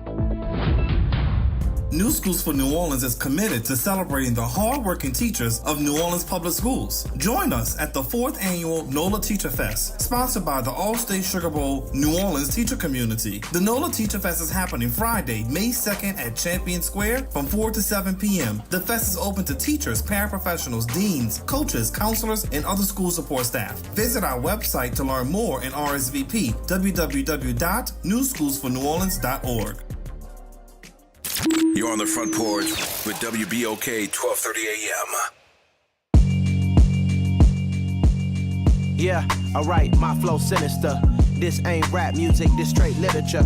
Small-minded, all your ideas miniature. They tend to hate on you when they can't get rid of you. I ain't going nowhere, 20-year career minimum. Call Hit Boy for beats, ask for 10 of them. I don't follow trends, I swing the pendulum. If the bag good shit, I'm gon' give her some. Let's reflect times, I try to collect minds from complex rhymes. And by the way, shout out Tech 9.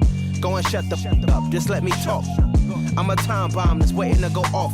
Quite nuclear, amazing what fame could do to you. Too peculiar, although I'm truly a Renaissance starter. My mind divine, it take me a lot farther. Growing up, I really had beef with my father. But why bother explaining my feelings? Try harder, but either way they gon' paint you the villain. 8 months with no phone, dog, we aiming for brilliance. High level maintaining the building, we making a killing. Alright, my flow sinister. This ain't rap music, this straight literature. Small-minded, all your ideas miniature. They tend to hate on you when they can't get rid of you. A wise man told me that silence never betrayed him. Keep your mouth shut, cause it's got ultimatums. Stupid situations, the tongue often creates them. The motor mouth is usually causing mayhem. Lil' tune, flow sinister, I'ma finish him. Many men gon' need ministers, I'm aiming them. Enemies, I'm the enema, I'ma on them. Just like my keys, drop my genitals. On the dental work, my thoughts I keep confidential. It's consequential, philosophies unidentical. I'm not into you, my Siamese brother Benjamin. That's how I stick to him, these diamond bees, all BBs. I call them Vivica, skating underneath a bridge. Stay hustling as it is, make money, feed the kids. Ain't nothing in the fridge, wake up, repeat the sins. 8 blunts, I need a 10, stay muddy to the lid. 800, eat a. Yeah, alright, my flow sinister. This ain't rap music, this straight literature. Small-minded, all your ideas miniature. They tend to hate on you when they can't get rid of you. I ain't going nowhere, 20-year career minimum. Call Hit Boy for beats, ask for 10 of them. I don't follow trends, I swing the pendulum. If the bag good shit, I'm gon' give her some. Yeah, alright, my flow sinister. Yeah, alright, my flow sinister.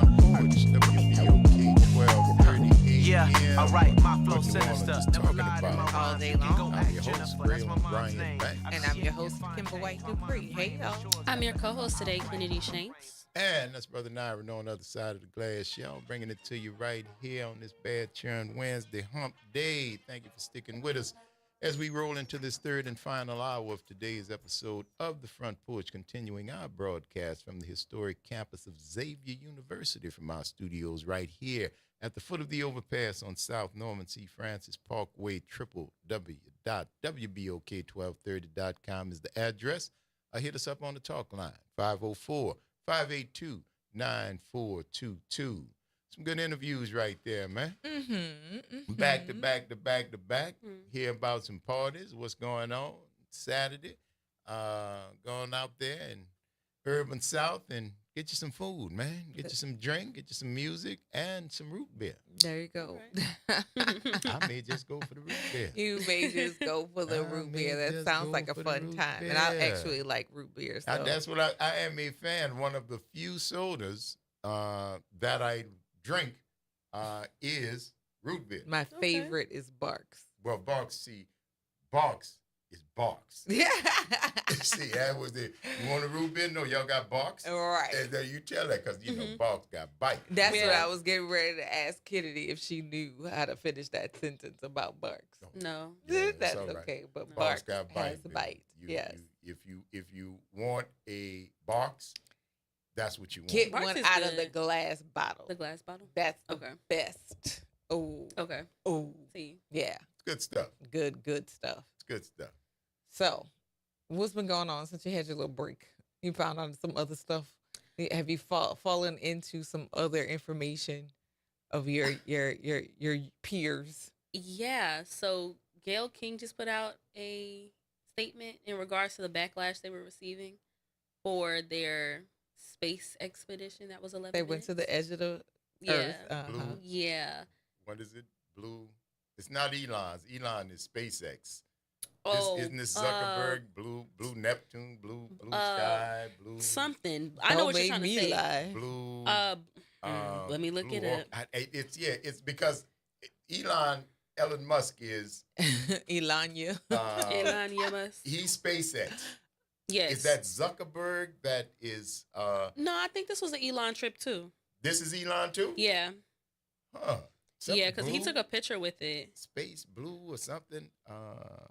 Blue Origin crew. Blue Origin. Mm-hmm. Blue Origin. Okay. But it is Elon. Yes. That's his deal. It's his deal, yeah. So and she's facing who was a getting pushback. who was getting backlash? Okay, so on TikTok, it's been a lot of backlash because of how expensive the trip was. Apparently, it was $1 million a minute, so that's $11 million. This was an 11-minute trip. Okay, and they were saying that because so all the women came out: Katy Perry, Gayle King. I don't know the other ladies' names. But they were saying that this was an opportunity for them to take space, take up space. So, and people are saying, why? Why did y'all go to space? What was the reason? Vanity. In other words, this dumb. Yeah. And they were also saying they didn't go to space. You know how they always have those. Oh, it was in the studio. And I feel like I'm in the same position. What was the reason? We had some Why? other stuff we could have been doing. There's no Exactly. reason. We It's had some vanity other is the things reason. we could have been doing. This We- dumb. See, now you got to dumb. define we. You got to Yeah. define we. Why did I do it? Vanity. It has There's to no be. other reason. There's no other reason. Gayle King is not an astronaut, cosmonaut. And they're She's calling not them an those now. astrophysicist. And people are upset because they're calling them astronauts. And it's like, no. you Call went to the edge of space. Yeah. Y'all were acting like y'all were going on Out a week trip of- to yeah. go save, I don't know, a planet and Out come of the back. atmosphere and come right Yeah. back. It's a Disney ride. It It's a Exactly very turned that. into a Disney It was ride. exactly that. Like Yeah. the guy Lance from was it From NSYNC or NSYNC or something like that? whoever. He did it as well. It's Yeah, a we don't Disney care. ride, Y'all did man. it. So what? Right now, the people of this country are Mhm. not in a good space. People's Mhm. retirements are in jeopardy. Like y'all went out, good for you. Hand clap, whatever. We don't care. Yeah. That's basically it. Like, but I wish that everybody who had a microphone would stop paying dust to things that, you know what I'm saying, that did not matter. There have been so many stories that we haven't talked about on the front porch, mainly because, like, yeah, so what? Who cares? Other people are covering it. We don't need to cover it unless somebody calls and asks, what do you think about X, Y, Z? Then we'll weigh in on it. But like, that's one of those things we did not even mention about her going or the other people who were going. Because I want to say there was an Asian American woman that also went as well. I think it was Another all black female. woman. It was Yeah, it was all all right. female. And that for- was the point. And for but- most things that I champion as it relates to showing showing that there is progress. Y'all really just took a trip. It was 11 minutes. Literally 11 minutes. You went to the edge of which and so what? Let's not poo-poo what this was. This is for real. You are leaving the confines. You're going up to the stratosphere. Mm-hmm. You're going above the earth. And somebody just said she looked like she was scared to death. Mm-hmm. Yes. She did. In her interview when she rang the bell. You should be. You should be. You could die for 11 minutes. Die. But you could also die doing other things. But at the end of it all, for the it was optics, just dumb. This is just like the people who went to go see the Titanic that blew up. Ooh, that makes me so and you watch. But this is nothing but vanity. But it is a level of vanity that you are betting your life on technology. You're betting your life that every spark that is supposed to fires. Yeah. You're betting your life that every entry thing that is supposed to happen, that every parachute is supposed to open. You're betting your life on it. And people watch. Same reason they watch race cars. They watch it for might crash. Right. The crash and to see who wins. And to see That's who the wins. two. It's twofold. And you didn't, I mean, I'm not mad at you. You didn't even make it on our radar. Yeah. To be quite honest, because this is rich people's fun. Yeah. This is rich people's vanity. Yeah. And if you got $1 million or 11 million, however much it costs, to get on there and go fly, I can't lie and tell you I wouldn't do it. Yeah. If I had the opportunity, I probably wouldn't. But just telling you, I don't. But I'm not. Baby, listen. If it's no different than Ed Branson and the Virgin Airlines and this billionaire dude who flew the balloon. You remember when he was in the balloon and he was up in the stratosphere flying? I'm like, okay, I remember when they took off, and I remember when he landed. And in the meantime, okay, dude. Okay, so what? So there's a rich white man flying in the balloon. Good deal. And water's wet. Congrats. Perfect age. It's not. It's Congrats. So Gayle King, I think they went up. They made it back. It didn't blow up like the people who went in in the submersible. King, I don't think we'd be talking about it. Yeah. You see what I'm saying? If this was Karen King, I don't think we'd be talking about it. And because she's a black woman that went up into space, well, you see, I remember Mae Jemison. Exactly. That's a real deal astronaut. This who is actually, not. Or the Challenger. The Challenger. Because you remember Ron that was McNair the one who died that it exploded. Yeah. You went up to the edge of Earth. Good job. Yeah. I'm not we don't listen, congratulations. care. I hope you got great photos and you have got a memory that should last you for a lifetime. But how does it affect any of us? And it doesn't. Yeah. And why people have feelings about it is, she could have, but that's our money.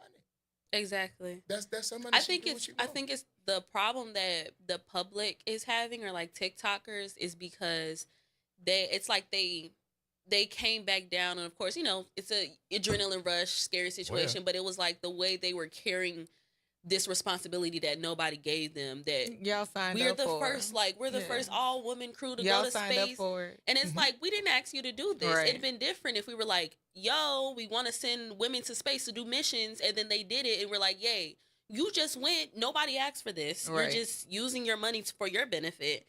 But you come back down and you wanted us to clap for you. As a matter of held the fact, responsibility. the woman who was on the mission, who went to the space center, who got stuck there for months. For months. You know what I'm saying? Like, they finally been Clap returned. for her. But She's she's home now. So shout out to that lady. Yeah. But at the end of it all, And you're not. Let's. you if did we it. could be honest, Yay, whatever. You're not a crew. You were passengers. Yeah, passengers. You're passengers, Yeah. and I'm not. Again, I know you put your life on the line. I'm not trying to diminish it, but you're not a crew. None of you all press the buttons to fly the plane, to learn, to how. The If space something was in danger, it wasn't y'all. Yes. Who's the captain? Who's the Exactly. chronographer? Who's the Y'all engineer? just riding. Y'all riding. Y'all passengers. Again, it's your money. It's your life. It's your world. I'm not mad at you, but don't make me try to cheer. Because the emperor naked. You ain't got no clothes on. Yeah. I'm not everybody telling you how beautiful it is, but I'm not mad at you, Black, but it didn't hit my radar. No. It didn't hit my radar. We don't care. I mean, I'm not mad at you. Yeah. I'm glad you did it For yourself. And whatever I'm glad you're happy. Whatever you got from it, congratulations. You and Katy Perry and whoever the other two ladies were, congratulations. It's not history to me. No.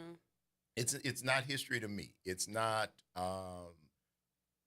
because I'm not saying it's insignificant, but it doesn't mean a whole lot in the grand scheme of things beyond riding a very expensive amusement park ride. That's how I see that it. only a few people were able to ride. It's they very can exclusive. afford, very exclusive. Very few people can ride it, which means that there are very few people who are able to say we did this. Yes. Yeah. Which is why it's so ego. And I start off, that's it. Vanity. You want to know why? It's right back. It's ego. The fact that I can say I did it. And again, that's human. Yeah. That's human. I'm not gonna cold water you for that. That's human. But don't make me try to believe that I'm hating or wrong because I'm not giving you the same props that I would give Mae Jemison. Yes. Bob, madam, you are exemplary of greatness, of the highest. You, Ron McNair, y'all at the top. Ma'am, you flew to the thing and came back down. You studied. Congratulations. You did what it was that did you everything. needed to do. You trained. Right. You I'm competed against by the best applicants, of the best. Like, you competed. You won it. You earned it. You didn't just write a check. Exactly. You didn't just write a check. You didn't just write a check. There's that. Yeah. And that's the difference. As a crew, Mae Jemison was a part of a crew. Yeah. She had a specific job that she was supposed to do. Her speciality in her whole career was going to be tested in space. Yeah. What she did in life, she was going to be testing in space. You didn't do that. You didn't do that. And we don't care. And, I don't know. I feel like this was an attempt at a distraction that wasn't one. We have so many different distractions going on right Bread now. and circuses. There's so Bread much and that circuses. needs to be distracted from. Like we're not talking about these town halls where they're tasing people for speaking out, exercising their right, freedom of speech. Tasing people. Oh, yeah. Oh, Yeah. People feel empowered, man. Well, I've been distracted. Right. Marjorie Taylor Greene had, most of the Republican town halls that have been, the Congress town halls that have been had, people have been coming to share their opinions and their views and how they feel about the decisions that have been made in Washington and Congress and at the will of the president. And like, you're pushing people out of these town halls. You're having people tased. You're capturing people. You're arresting people and all of these other things for exercising what is legal for them to do. Like, that's the thing. That's the thing I'm concerned about. Those are the things that have my attention. And okay, I went to the edge of the earth. Good job. Yay for you. And so what? But don't be distracted because that's what it's about. Bread and circuses. Bread and circuses. It's not new. Study history. I use that quote because that called me back from Roman Empire. That's how they were let them eat cake. There were dissonance. That was all the way up in Marie Antoinette. This was a brand new empire. Yeah. This was, again, empires rise and they fall. That's two different empires. But when they said bread and circuses, talked about there were dissonants then who saw the corruption at the highest levels and was talking about the way that they were doing it, and it was described then. You give the people bread and circuses. You give them bread just to keep them full enough so they won't rebel, and circuses to keep them entertained. Yep. So they're distracted. And just like then, now. What's happening, Herm?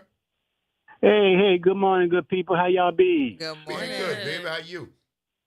I'm doing good. What up, Kimber? All day long. How you doing? What's going on, Herm? Hey, young lady. I didn't catch your name. I'm so sorry. That's Kennedy. Hey. Hey, Kennedy. Hey, Kennedy. How you doing? Good. Hey, just a quick note. All right. The guy that owns Amazon, Jeff Bezos, that's Blue Origin. Yeah. Blue Origin. Yeah.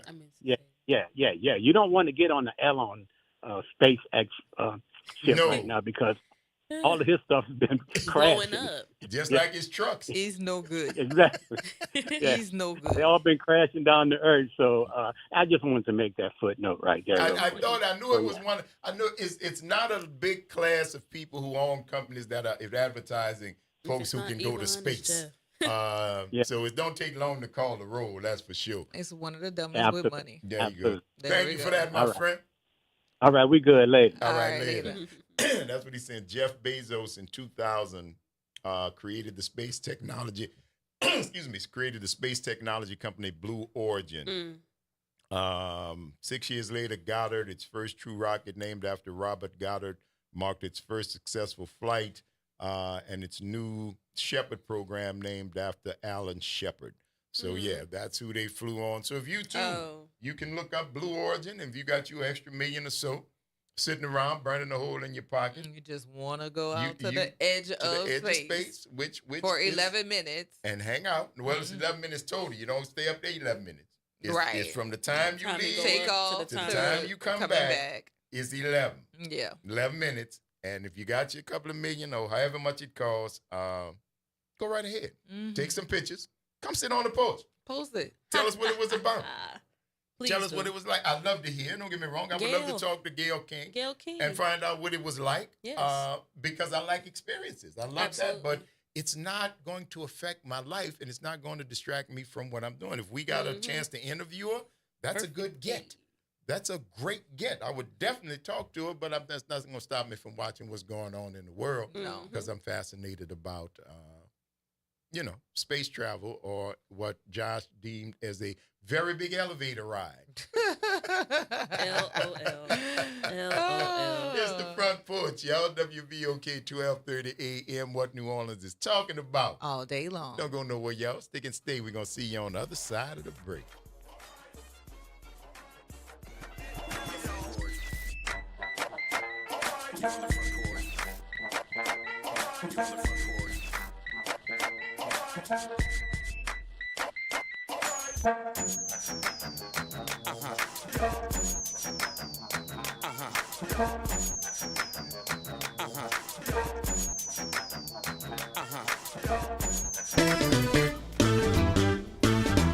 Hi, I'm Leo Jackson, host of Sunday Gospel here every Sunday morning, 5 a.m. to 7 p.m. and 12 o'clock till 2 p.m. You don't want to miss this move of God. It happens only on WBOK. You listen to all day long. Good Wednesday morning. I'm Daryl Forges with WDSU News. And here's your headlines. Mayor LaToya Cantrell is on the road again, heading back to Washington, D.C. this week for a mayor's conference. City officials announced late last night that Mayor Cantrell is attending the African American Mayors Association Conference, which starts today and ends on Friday. We're told the mayor was named a grant recipient and secured $125,000 for the city. This is Cantrell's second trip since a judge struck down a travel ban for the mayor and all city employees that was put in place by the city council. School officials recovered a gun from a student at John F. Kennedy High School. Camp New Orleans Schools says the student was detained by security and referred to law enforcement. They found the gun during a screening at the start of the day. The Battled Sewage and Water Board names 2 finalists for its top job. Bethany Bezak currently serves as the City of San Diego's Transportation Department Director. The other finalist is Randy Heyman, who is the current commissioner and CEO of the Philadelphia Water Department. Longtime number 2 in charge, General Superintendent Steve Nelson, did not make the cut. And the Pelicans are finalizing a deal to make Joe Dumars the next executive vice president of basketball operations. Dumars is expected to be introduced to the media next week. And one of the biggest questions he may be asked is what's next for Zion Williamson. Sources say Dumars could represent the team at the upcoming draft lottery on May 12th. I'm Daryl Forges, and that's your headlines for WBOK. Have a great day. The New Orleans Jazz and Heritage Foundation is the nonprofit organization that owns the New Orleans Jazz and Heritage Festival presented by Shell. With the funds generated from Jazz Fest, the foundation invests in Louisiana communities through economic development, cultural enrichment, and free educational programs. To learn more about the New Orleans Jazz and Heritage Foundation, Please visit us at www.jazzandheritage.org. Welcome to Chemical of the Month by the community scientists at Rise St. James. This month, we spotlight phthalates, chemicals added to plastics, especially PVC, to make them more flexible and durable. But there's more. Research shows phthalates may disrupt hormones, affect reproductive health, and contribute to environmental pollution impacting our communities. Join us as we explore how these additives shape our everyday lives and the world around us. For more details, visit risestjames.org. Empower your knowledge with Rise. Making a difference in the community. WBOK 1230 AM. You're on the Front Porch with WBOK 1230 AM.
Jermaine walked the straight and narrow, minimum wage jobs for the narrow, but still my mind was on the zeros. I fiend for the perks that was seen flipping birds, so we was skipping church, but my eyes was on the sparrows. Flipping pies, spending thousands on apparels. I wanna shine too, I want dimes too. Jealous wanna know just how my rhymes blew. Mono e mono, I'm Bono, I'm you times two.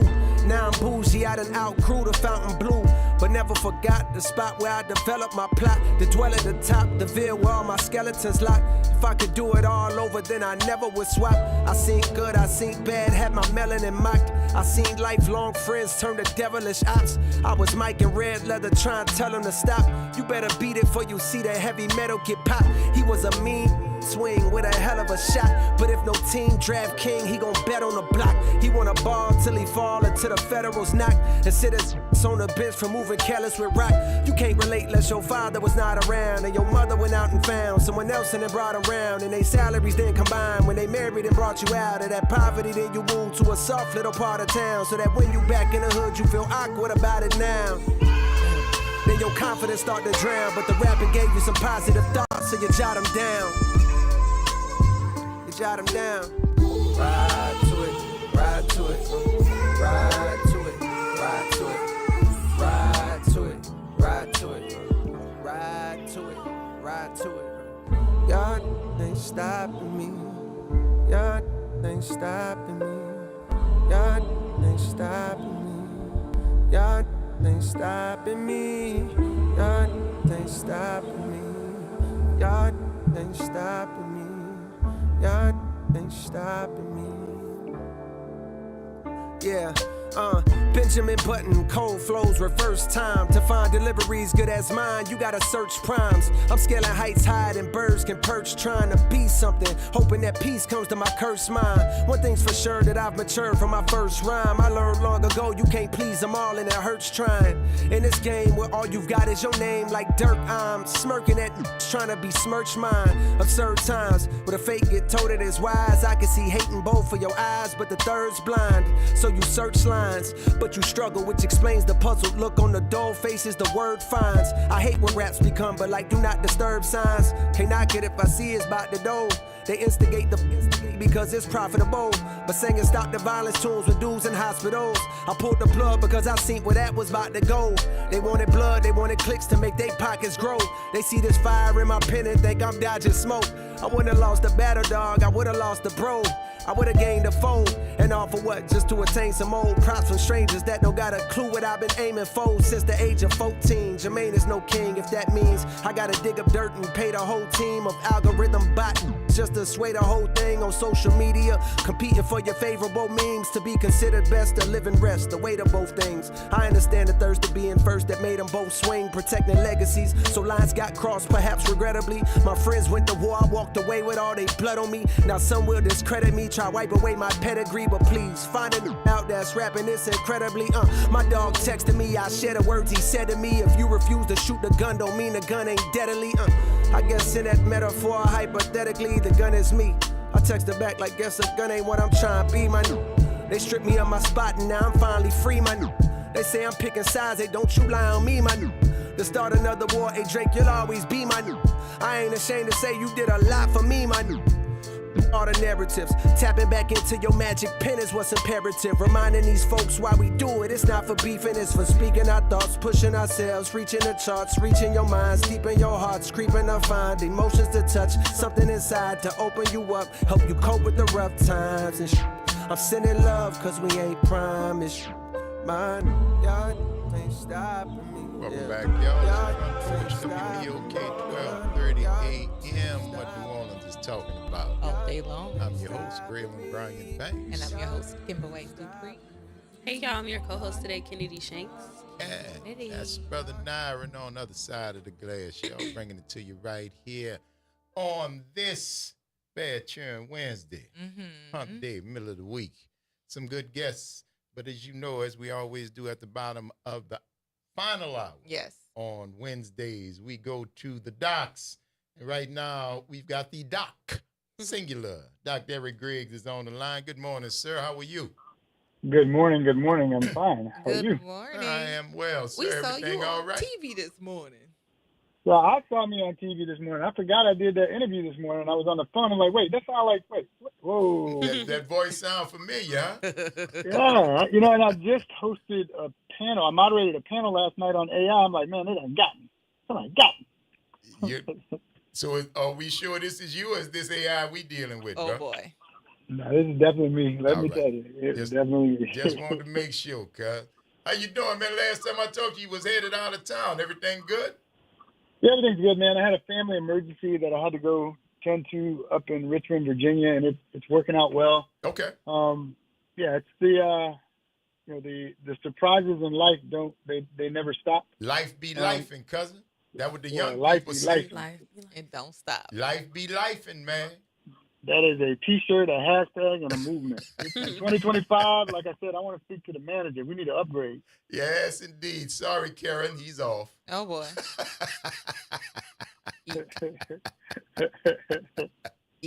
We got to do for ourselves, cousin. So that's why I say, let's get it on. Let's get it on.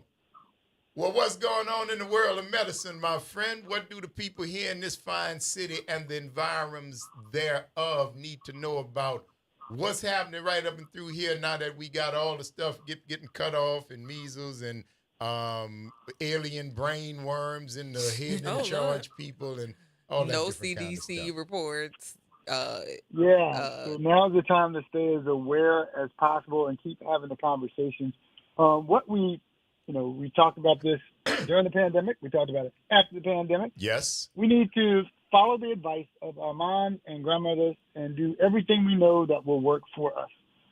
There's been this big push against getting vaccinated, and we're seeing the end results. We're seeing measles go. The numbers are continuing to rise. We're at 752 cases. There were only 1,200 cases last year. We're seeing whooping cough go up, things that we never even heard of. I have a friend, I know a family member, they were at a few weeks ago, they were at the hospital in the emergency room, and someone was looking around saying, is that a dog barking? No, unfortunately, it was a child. Whooping cough. The whooping cough. It sounds like a seal's bark. The things that we were protected against as children, we've been protected over all these years, are starting to come back. And again, I go back to the village and the wolves. If the grandparents realize that the kids are getting attacked by wolves, they'll build a fence around the community. Well, as time evolves, as those kids have kids and the fence does its job, there'll start to be doubts that the wolf ever exists, and That's there'll right. be movements to remove the fence, and then you'll start to get the wolf attacks again. So that's what we're having now. We're seeing these diseases, these very, very communicable and potentially fatal diseases start to rear their heads after we thought that we had fenced them out. And they are still just as preventable today as they were when the cure was first offered, correct? Absolutely. We've heard conversations. We've heard people double back on saying that vaccines don't work, and now we're saying that they do. That they do. The only way to help prevent this measles outbreak is to get vaccinated, of which I agree. Again, Grayson, my position has always been in the lane of science. Science. Even the science that our grandparents and our parents taught us, that they didn't even know they were teaching us science. Yes, Wash sir. your hands. Keep your hands in your bugs to yourself. Go That's ahead and right. get your shot so you can go to school. Get some sleep. Brush your teeth. Eat your vegetables. All those things, those common sense things, have to resurface, and they have to be echoed and empowered now. Drink your water. Get your sleep. All these things, because as there becomes a vacuum in the space of advice and trusted voices, Mark Allen and I'm partnering with other doctors to do podcasts to have these same types of conversations everywhere. And part of the beauty of what we have been able to build, and again, when you come to the porch, you always got to speak to the grandmothers and the people that were responsible for you being there. It started with us having these conversations at WBOK for me in 2011, 2012, and during the pandemic, we were here every day. So having real frank conversations. If I don't know, I'm going to tell you. If you see me in the street and I tell you I didn't know on the radio, I probably don't know then, but help me look, and we will find out the answer. Find out together. And guide you in the right direction. Yes, sir. So we're going to have to do more banding together and circulating the correct advice, the proper advice. Again, we're not really hard to find. I'm not Deion Sanders, not hard to find. You'll see me walking around, riding a bike, hanging out in the normal places that everyone goes, the places I always go all the time, and I always have the time to listen. Now, Doc, on a serious note, man, I don't like what we're seeing as far as the direction going. You're talking about combining your knowledge, Derry's knowledge, and several other of your colleagues to effectively push back or at least do your part to get correct information out there. Is there any concern at all that the powers that be might not like it? Well, here's the thing, though. We live. This is not an unfamiliar space. Oh, I know. I mean, we're more than. It's not even a battle tested. We're just more than seasoned in communicating the science. Yes. And continuing to communicate the science. We're going to the same sources that we've been to before, using the same methods, the whole nine. So, just like when before all of the disruption and chaos took place, if you remember, people were asking, well, will we do anything differently? I'm not going to do anything differently. I mean, we're going to tell you exactly like we see it. Might be good, might be bad, but it will be statistically backed up. There's nothing wrong with civil discourse. If people disagree, they disagree. And if there's science that proves or math or evidence to prove otherwise, then we can change our minds. But again, we're in a fluid environment, yes. And that hasn't changed regardless of powers that be. The information is the information. People need to know how to take care of themselves, and we're going to tell them the truth. And are you seeing with the gentlemen in your milieu and your coterie, do they feel and are they getting the same things in other parts of the country that you guys are getting here? Do you feel that there's still support among each other, or is there any outside of you all just propping each other up? No. We're absolutely supportive of each other. I mean, that's part of the reason we were asked to work to bring back noise filter and fill the vacuum. The more voices from trusted experts, yes. Trusted and respected experts in the field. My job is to know all the stuff that they know, but to really put it in relatable terms and stop using the 50-cent words and give it to the people so the people can give it back. Again, I always talk about, so when I lecture, students or adults, I say people tend to forget because of the way we're trained. We're trained to be in a classroom with a teacher or professor lecturing to us and us taking notes. But the actual effective sender-message-receiver equation is a bidirectional arrow, meaning that I need to walk away from the exchange of talking to you I need to learn as much from you as you can of me. We don't have to disagree. Yes. But we don't necessarily have to agree. But I need to learn your line of logic. I can learn from you because A, I could be wrong, but B, the next time that I meet someone that thinks like that, I'll be better prepared to prove my point. Yes. And again, when you come together for a discussion, you're not necessarily. I'm coming with all of my resources that happen to be based in science, medicine, and public health, and my community experience. You might be coming from another area of expertise, something I have no experience in, but it can give me a different perspective, and it might enrich the things the message that I have to say. So we have to be active listeners. Listen 5 times and talk once. Yeah, I think that's sage advice, my friend. Wow. So with that said, I know that your area is not necessarily infectious diseases, but as we have been cut off from information from the CDC, getting information, have we heard anything else about the bird flu or heard anything else about the growing epidemics or pandemics as it relates to children with measles? Because we're not hearing anything in the news as of late.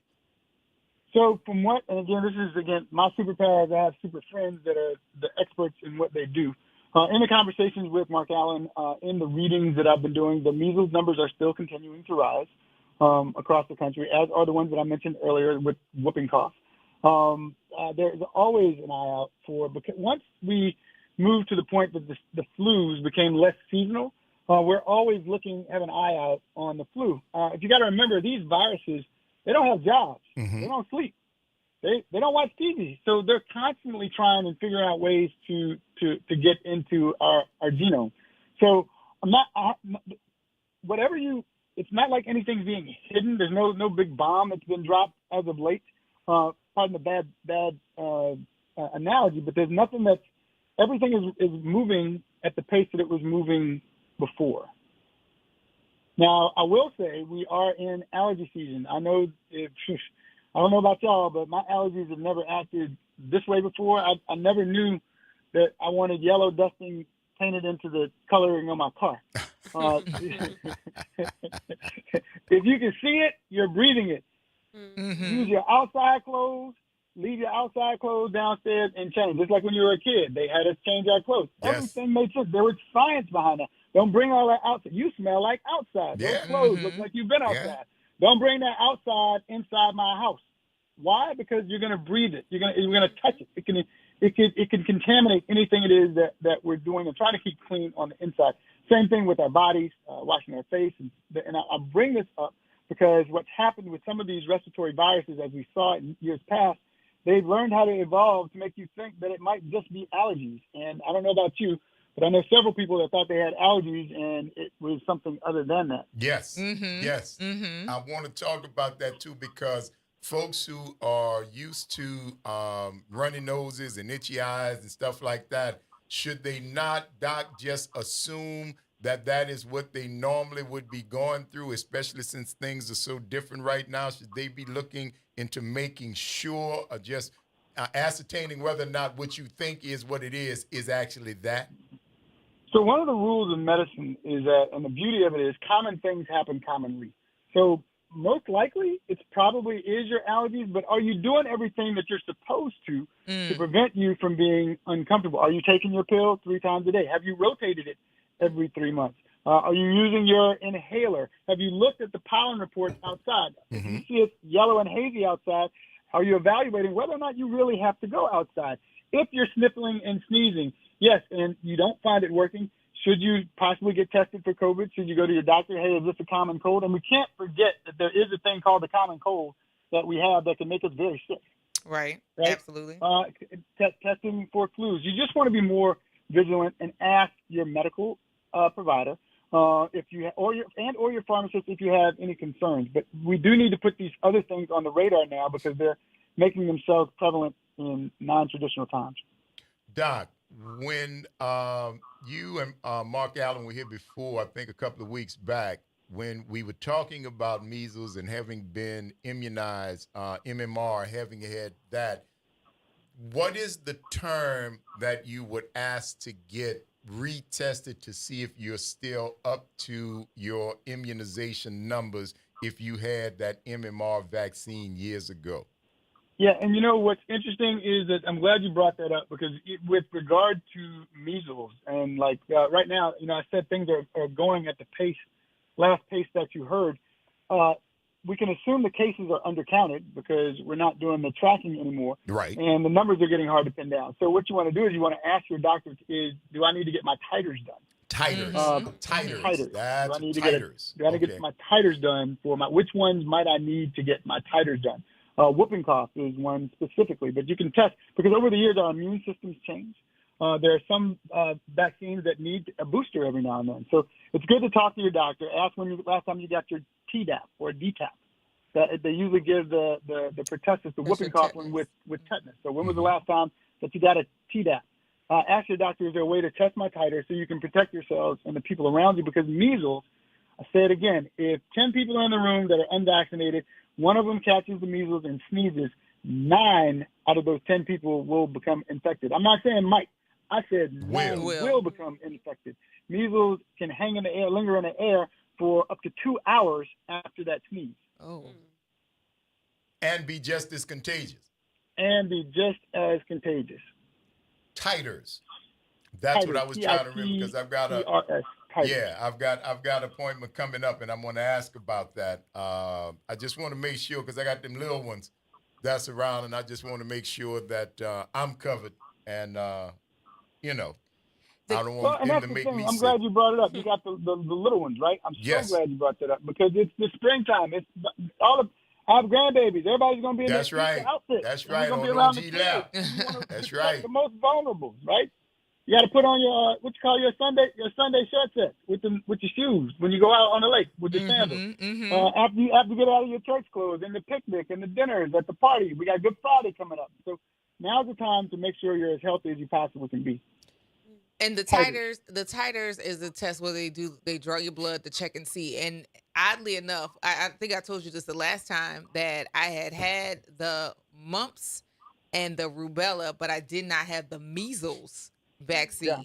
But I guess enough people around me had the vaccine that I wasn't worried. It wasn't a concern of me catching it. But once they had done my titers, they found out which vaccines were still active, and I did indeed get the measles vaccine then. So if you have not accessed your vaccination records, this is definitely an opportunity for you to do so. You can access it through, I think, the state website or your doctor's website where they can pull to see if you actually have had certain vaccines that we hadn't been concerned about because most people had them, but definitely you want to check about whether or not you still have those pieces or those inoculation still valid in your blood system.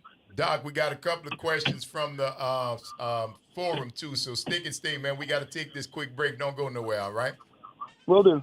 It's the Front Porch, y'all. WBOK 1230 AM, what New Orleans is talking about. All day long. Don't go nowhere, y'all. The Doc will be back. Eric Griggs on the other side of the break.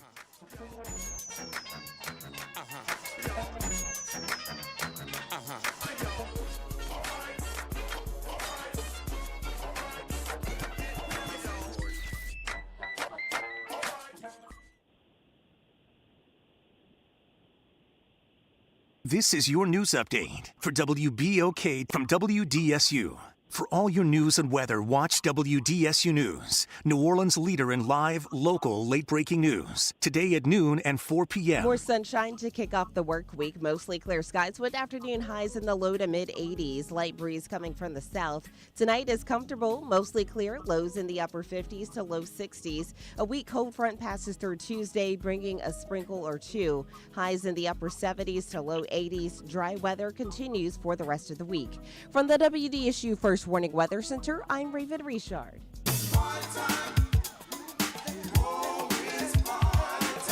That's right. It's party time each and every Sunday night at 7 p.m. on WBOK. It's the Throwback Throwdown with DJ Wick as he brings you the best in old school from the 70s, 80s, 90s, and the early 2Ks. Plus, the party goes to another level at 9 p.m. with the Throwback Throwdown Party Mix to round out the night. It's the Throwback Throwdown Sunday nights at 7 p.m. on WBOK 1230 a.m. and on the World Wide Web at WBOK1230.com. A star-studded lineup will unite in support of music education at the 2025 Jazz Heritage Gala on Wednesday, April 23rd at Generations Hall. The gala will feature iconic performances by the Ohio Players, John Clary and the Absolute Monster Gentlemen, Niger Kojo, and the Lanyap Section, and more. To celebrate a grand start to Jazz Fest, reserve your tickets at jazzandheritage.org. New Orleans, if you know a young adult or you are a young adult, listen up. This is your chance to level up your future. Job One's Young Adult Career Expo is going down April 16th, 10 a.m. to 3 p.m. at 1307 Oritha Castle Haley Boulevard. Put on your best outfit, grab your resume, and meet employers from across the city. Some of them might even hire you on the spot. This is your moment. Get ready with Job One. Tell a teen, tell a cousin, tell everybody 16 and up. Register now at job1nola.org. Paid for by the Workforce Innovation and Opportunity Act. You're on the Front Porch with WBOK 1230 AM.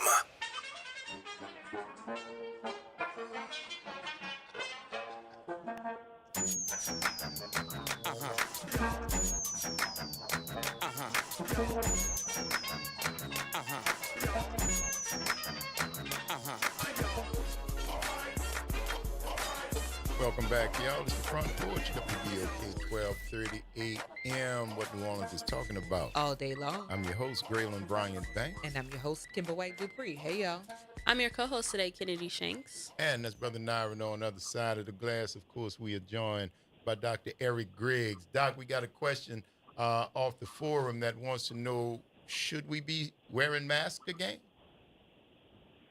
You know, the answer, my answer to that is if you're feeling sick, absolutely. Yes. 1,000%. And I want to make sure, Doc, if you're feeling sick, if your nose is dripping and you got that faucet drain, I'm talking to Dr. Derry. I'm getting him to call him, but if your nose is that leaky faucet, if you're sneezing, if you're coughing, yes, protect the people around you if you care about them. Absolutely. But I mean, it's a choice. I can't say that everyone would always have a mask handy, but it would be something to help those around you, especially while you're waiting to see any lab results or anything that you might do. You know whether or not you should be wearing a mask. Yes. In terms of monitoring your own, how you feel versus policing other people. That's the key. Yes. That's the key. So I hope that got that question answered. If you're not feeling well, definitely mask up. Travel and whatnot, Doc, you think? In large groups, and especially going to other areas of the country. Yes. Particularly if you know there might be a high incidence of any disease, then absolutely. But I want to make that it's your personal choice. But I would advise wearing a mask in large crowds. If you're sick, stay home. Yeah, absolutely. And some of the old rules that we had pounded into our head over COVID are still back in effect right now. Everything old is new again. Wash your hands. Oh, so it's time for me to say it. Wash your hands. Wash your hands. Please don't stop washing your hands. I was in the airport and there are people going back to old habits again. Yep. Walk out the bathroom and don't even come close to the sink. That is gross. Hey, Dr. Derry, welcome to the discussion, man.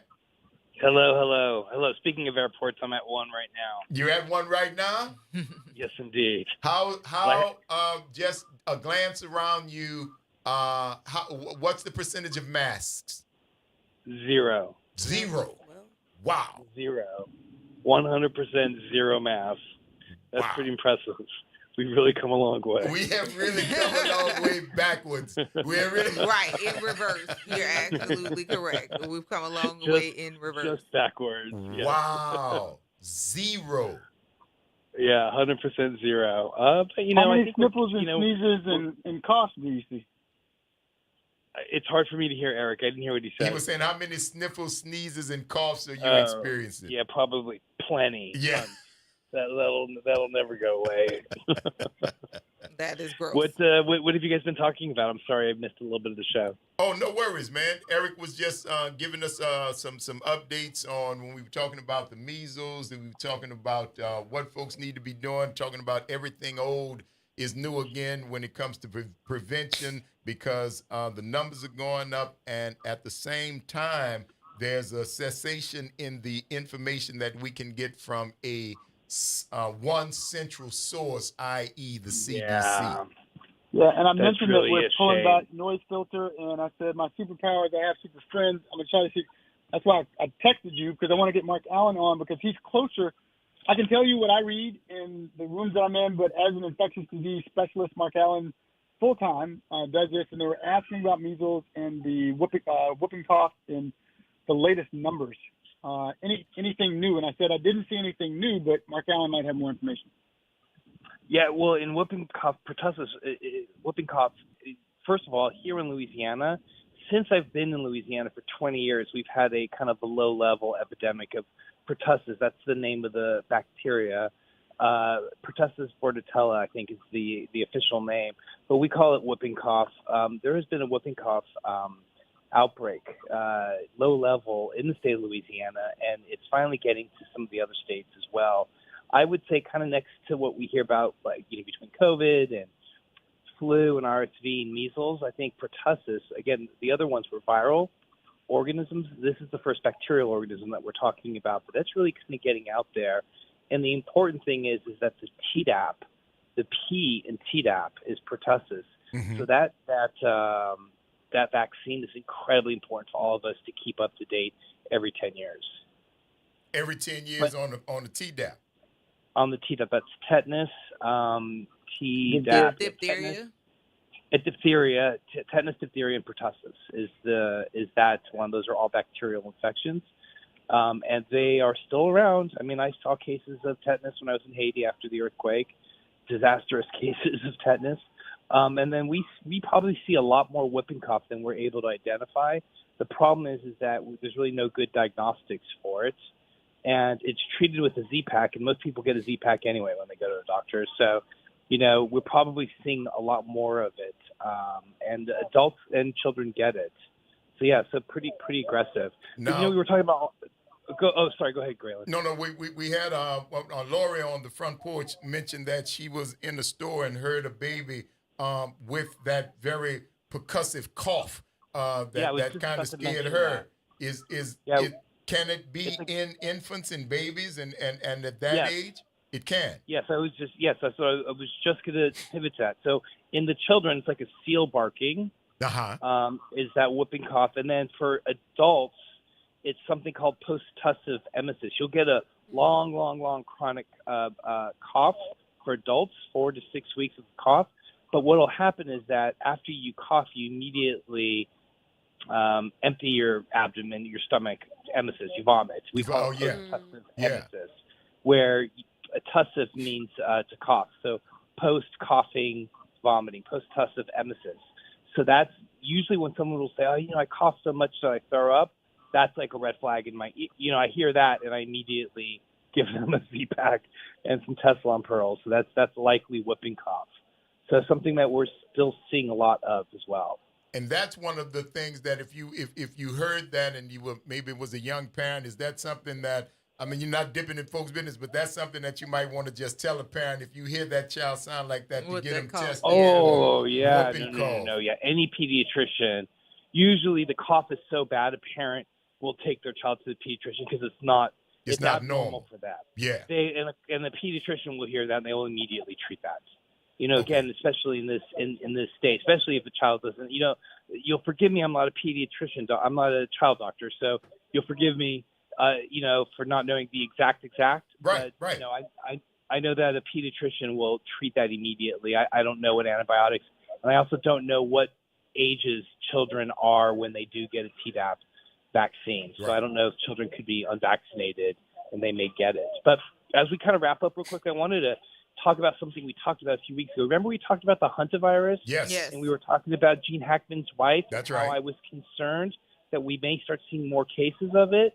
Well, in California, in Mammoth Lakes, and people may know Mammoth because it's a big famous ski resort in California. They may have heard of it. Yeah. There's been 3 deaths in the last week from hantavirus. Wait, so in Mammoth Lake, there's been 3 deaths? In Mammoth, California, there have been 3 deaths from hantavirus. So in that one place, Doc? And that's not over the entire state. That's just in that one place? That's one place, one location. Wow.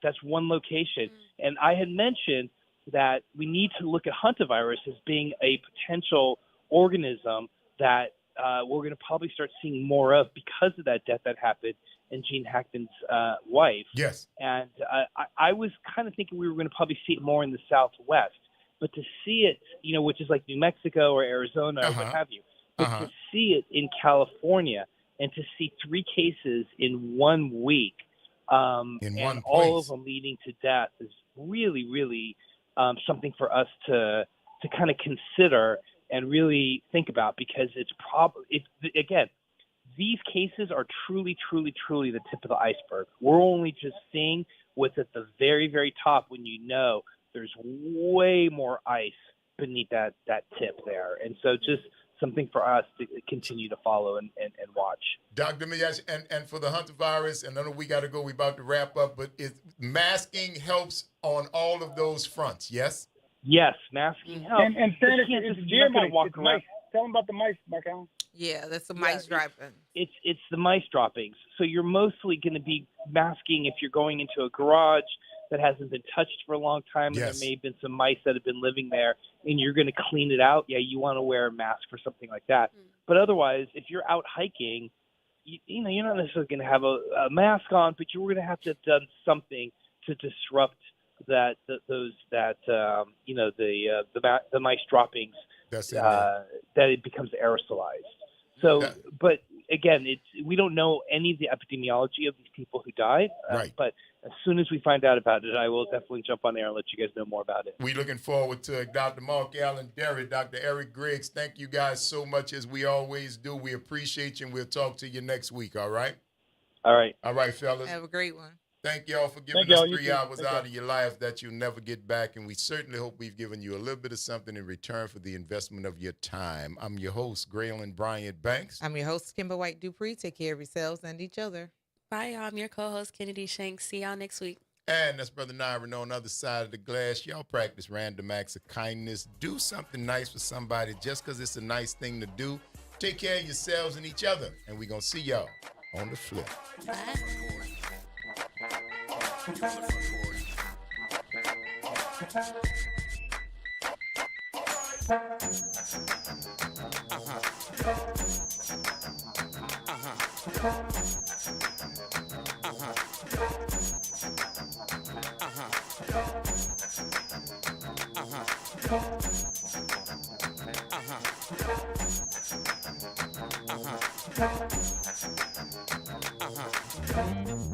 Have you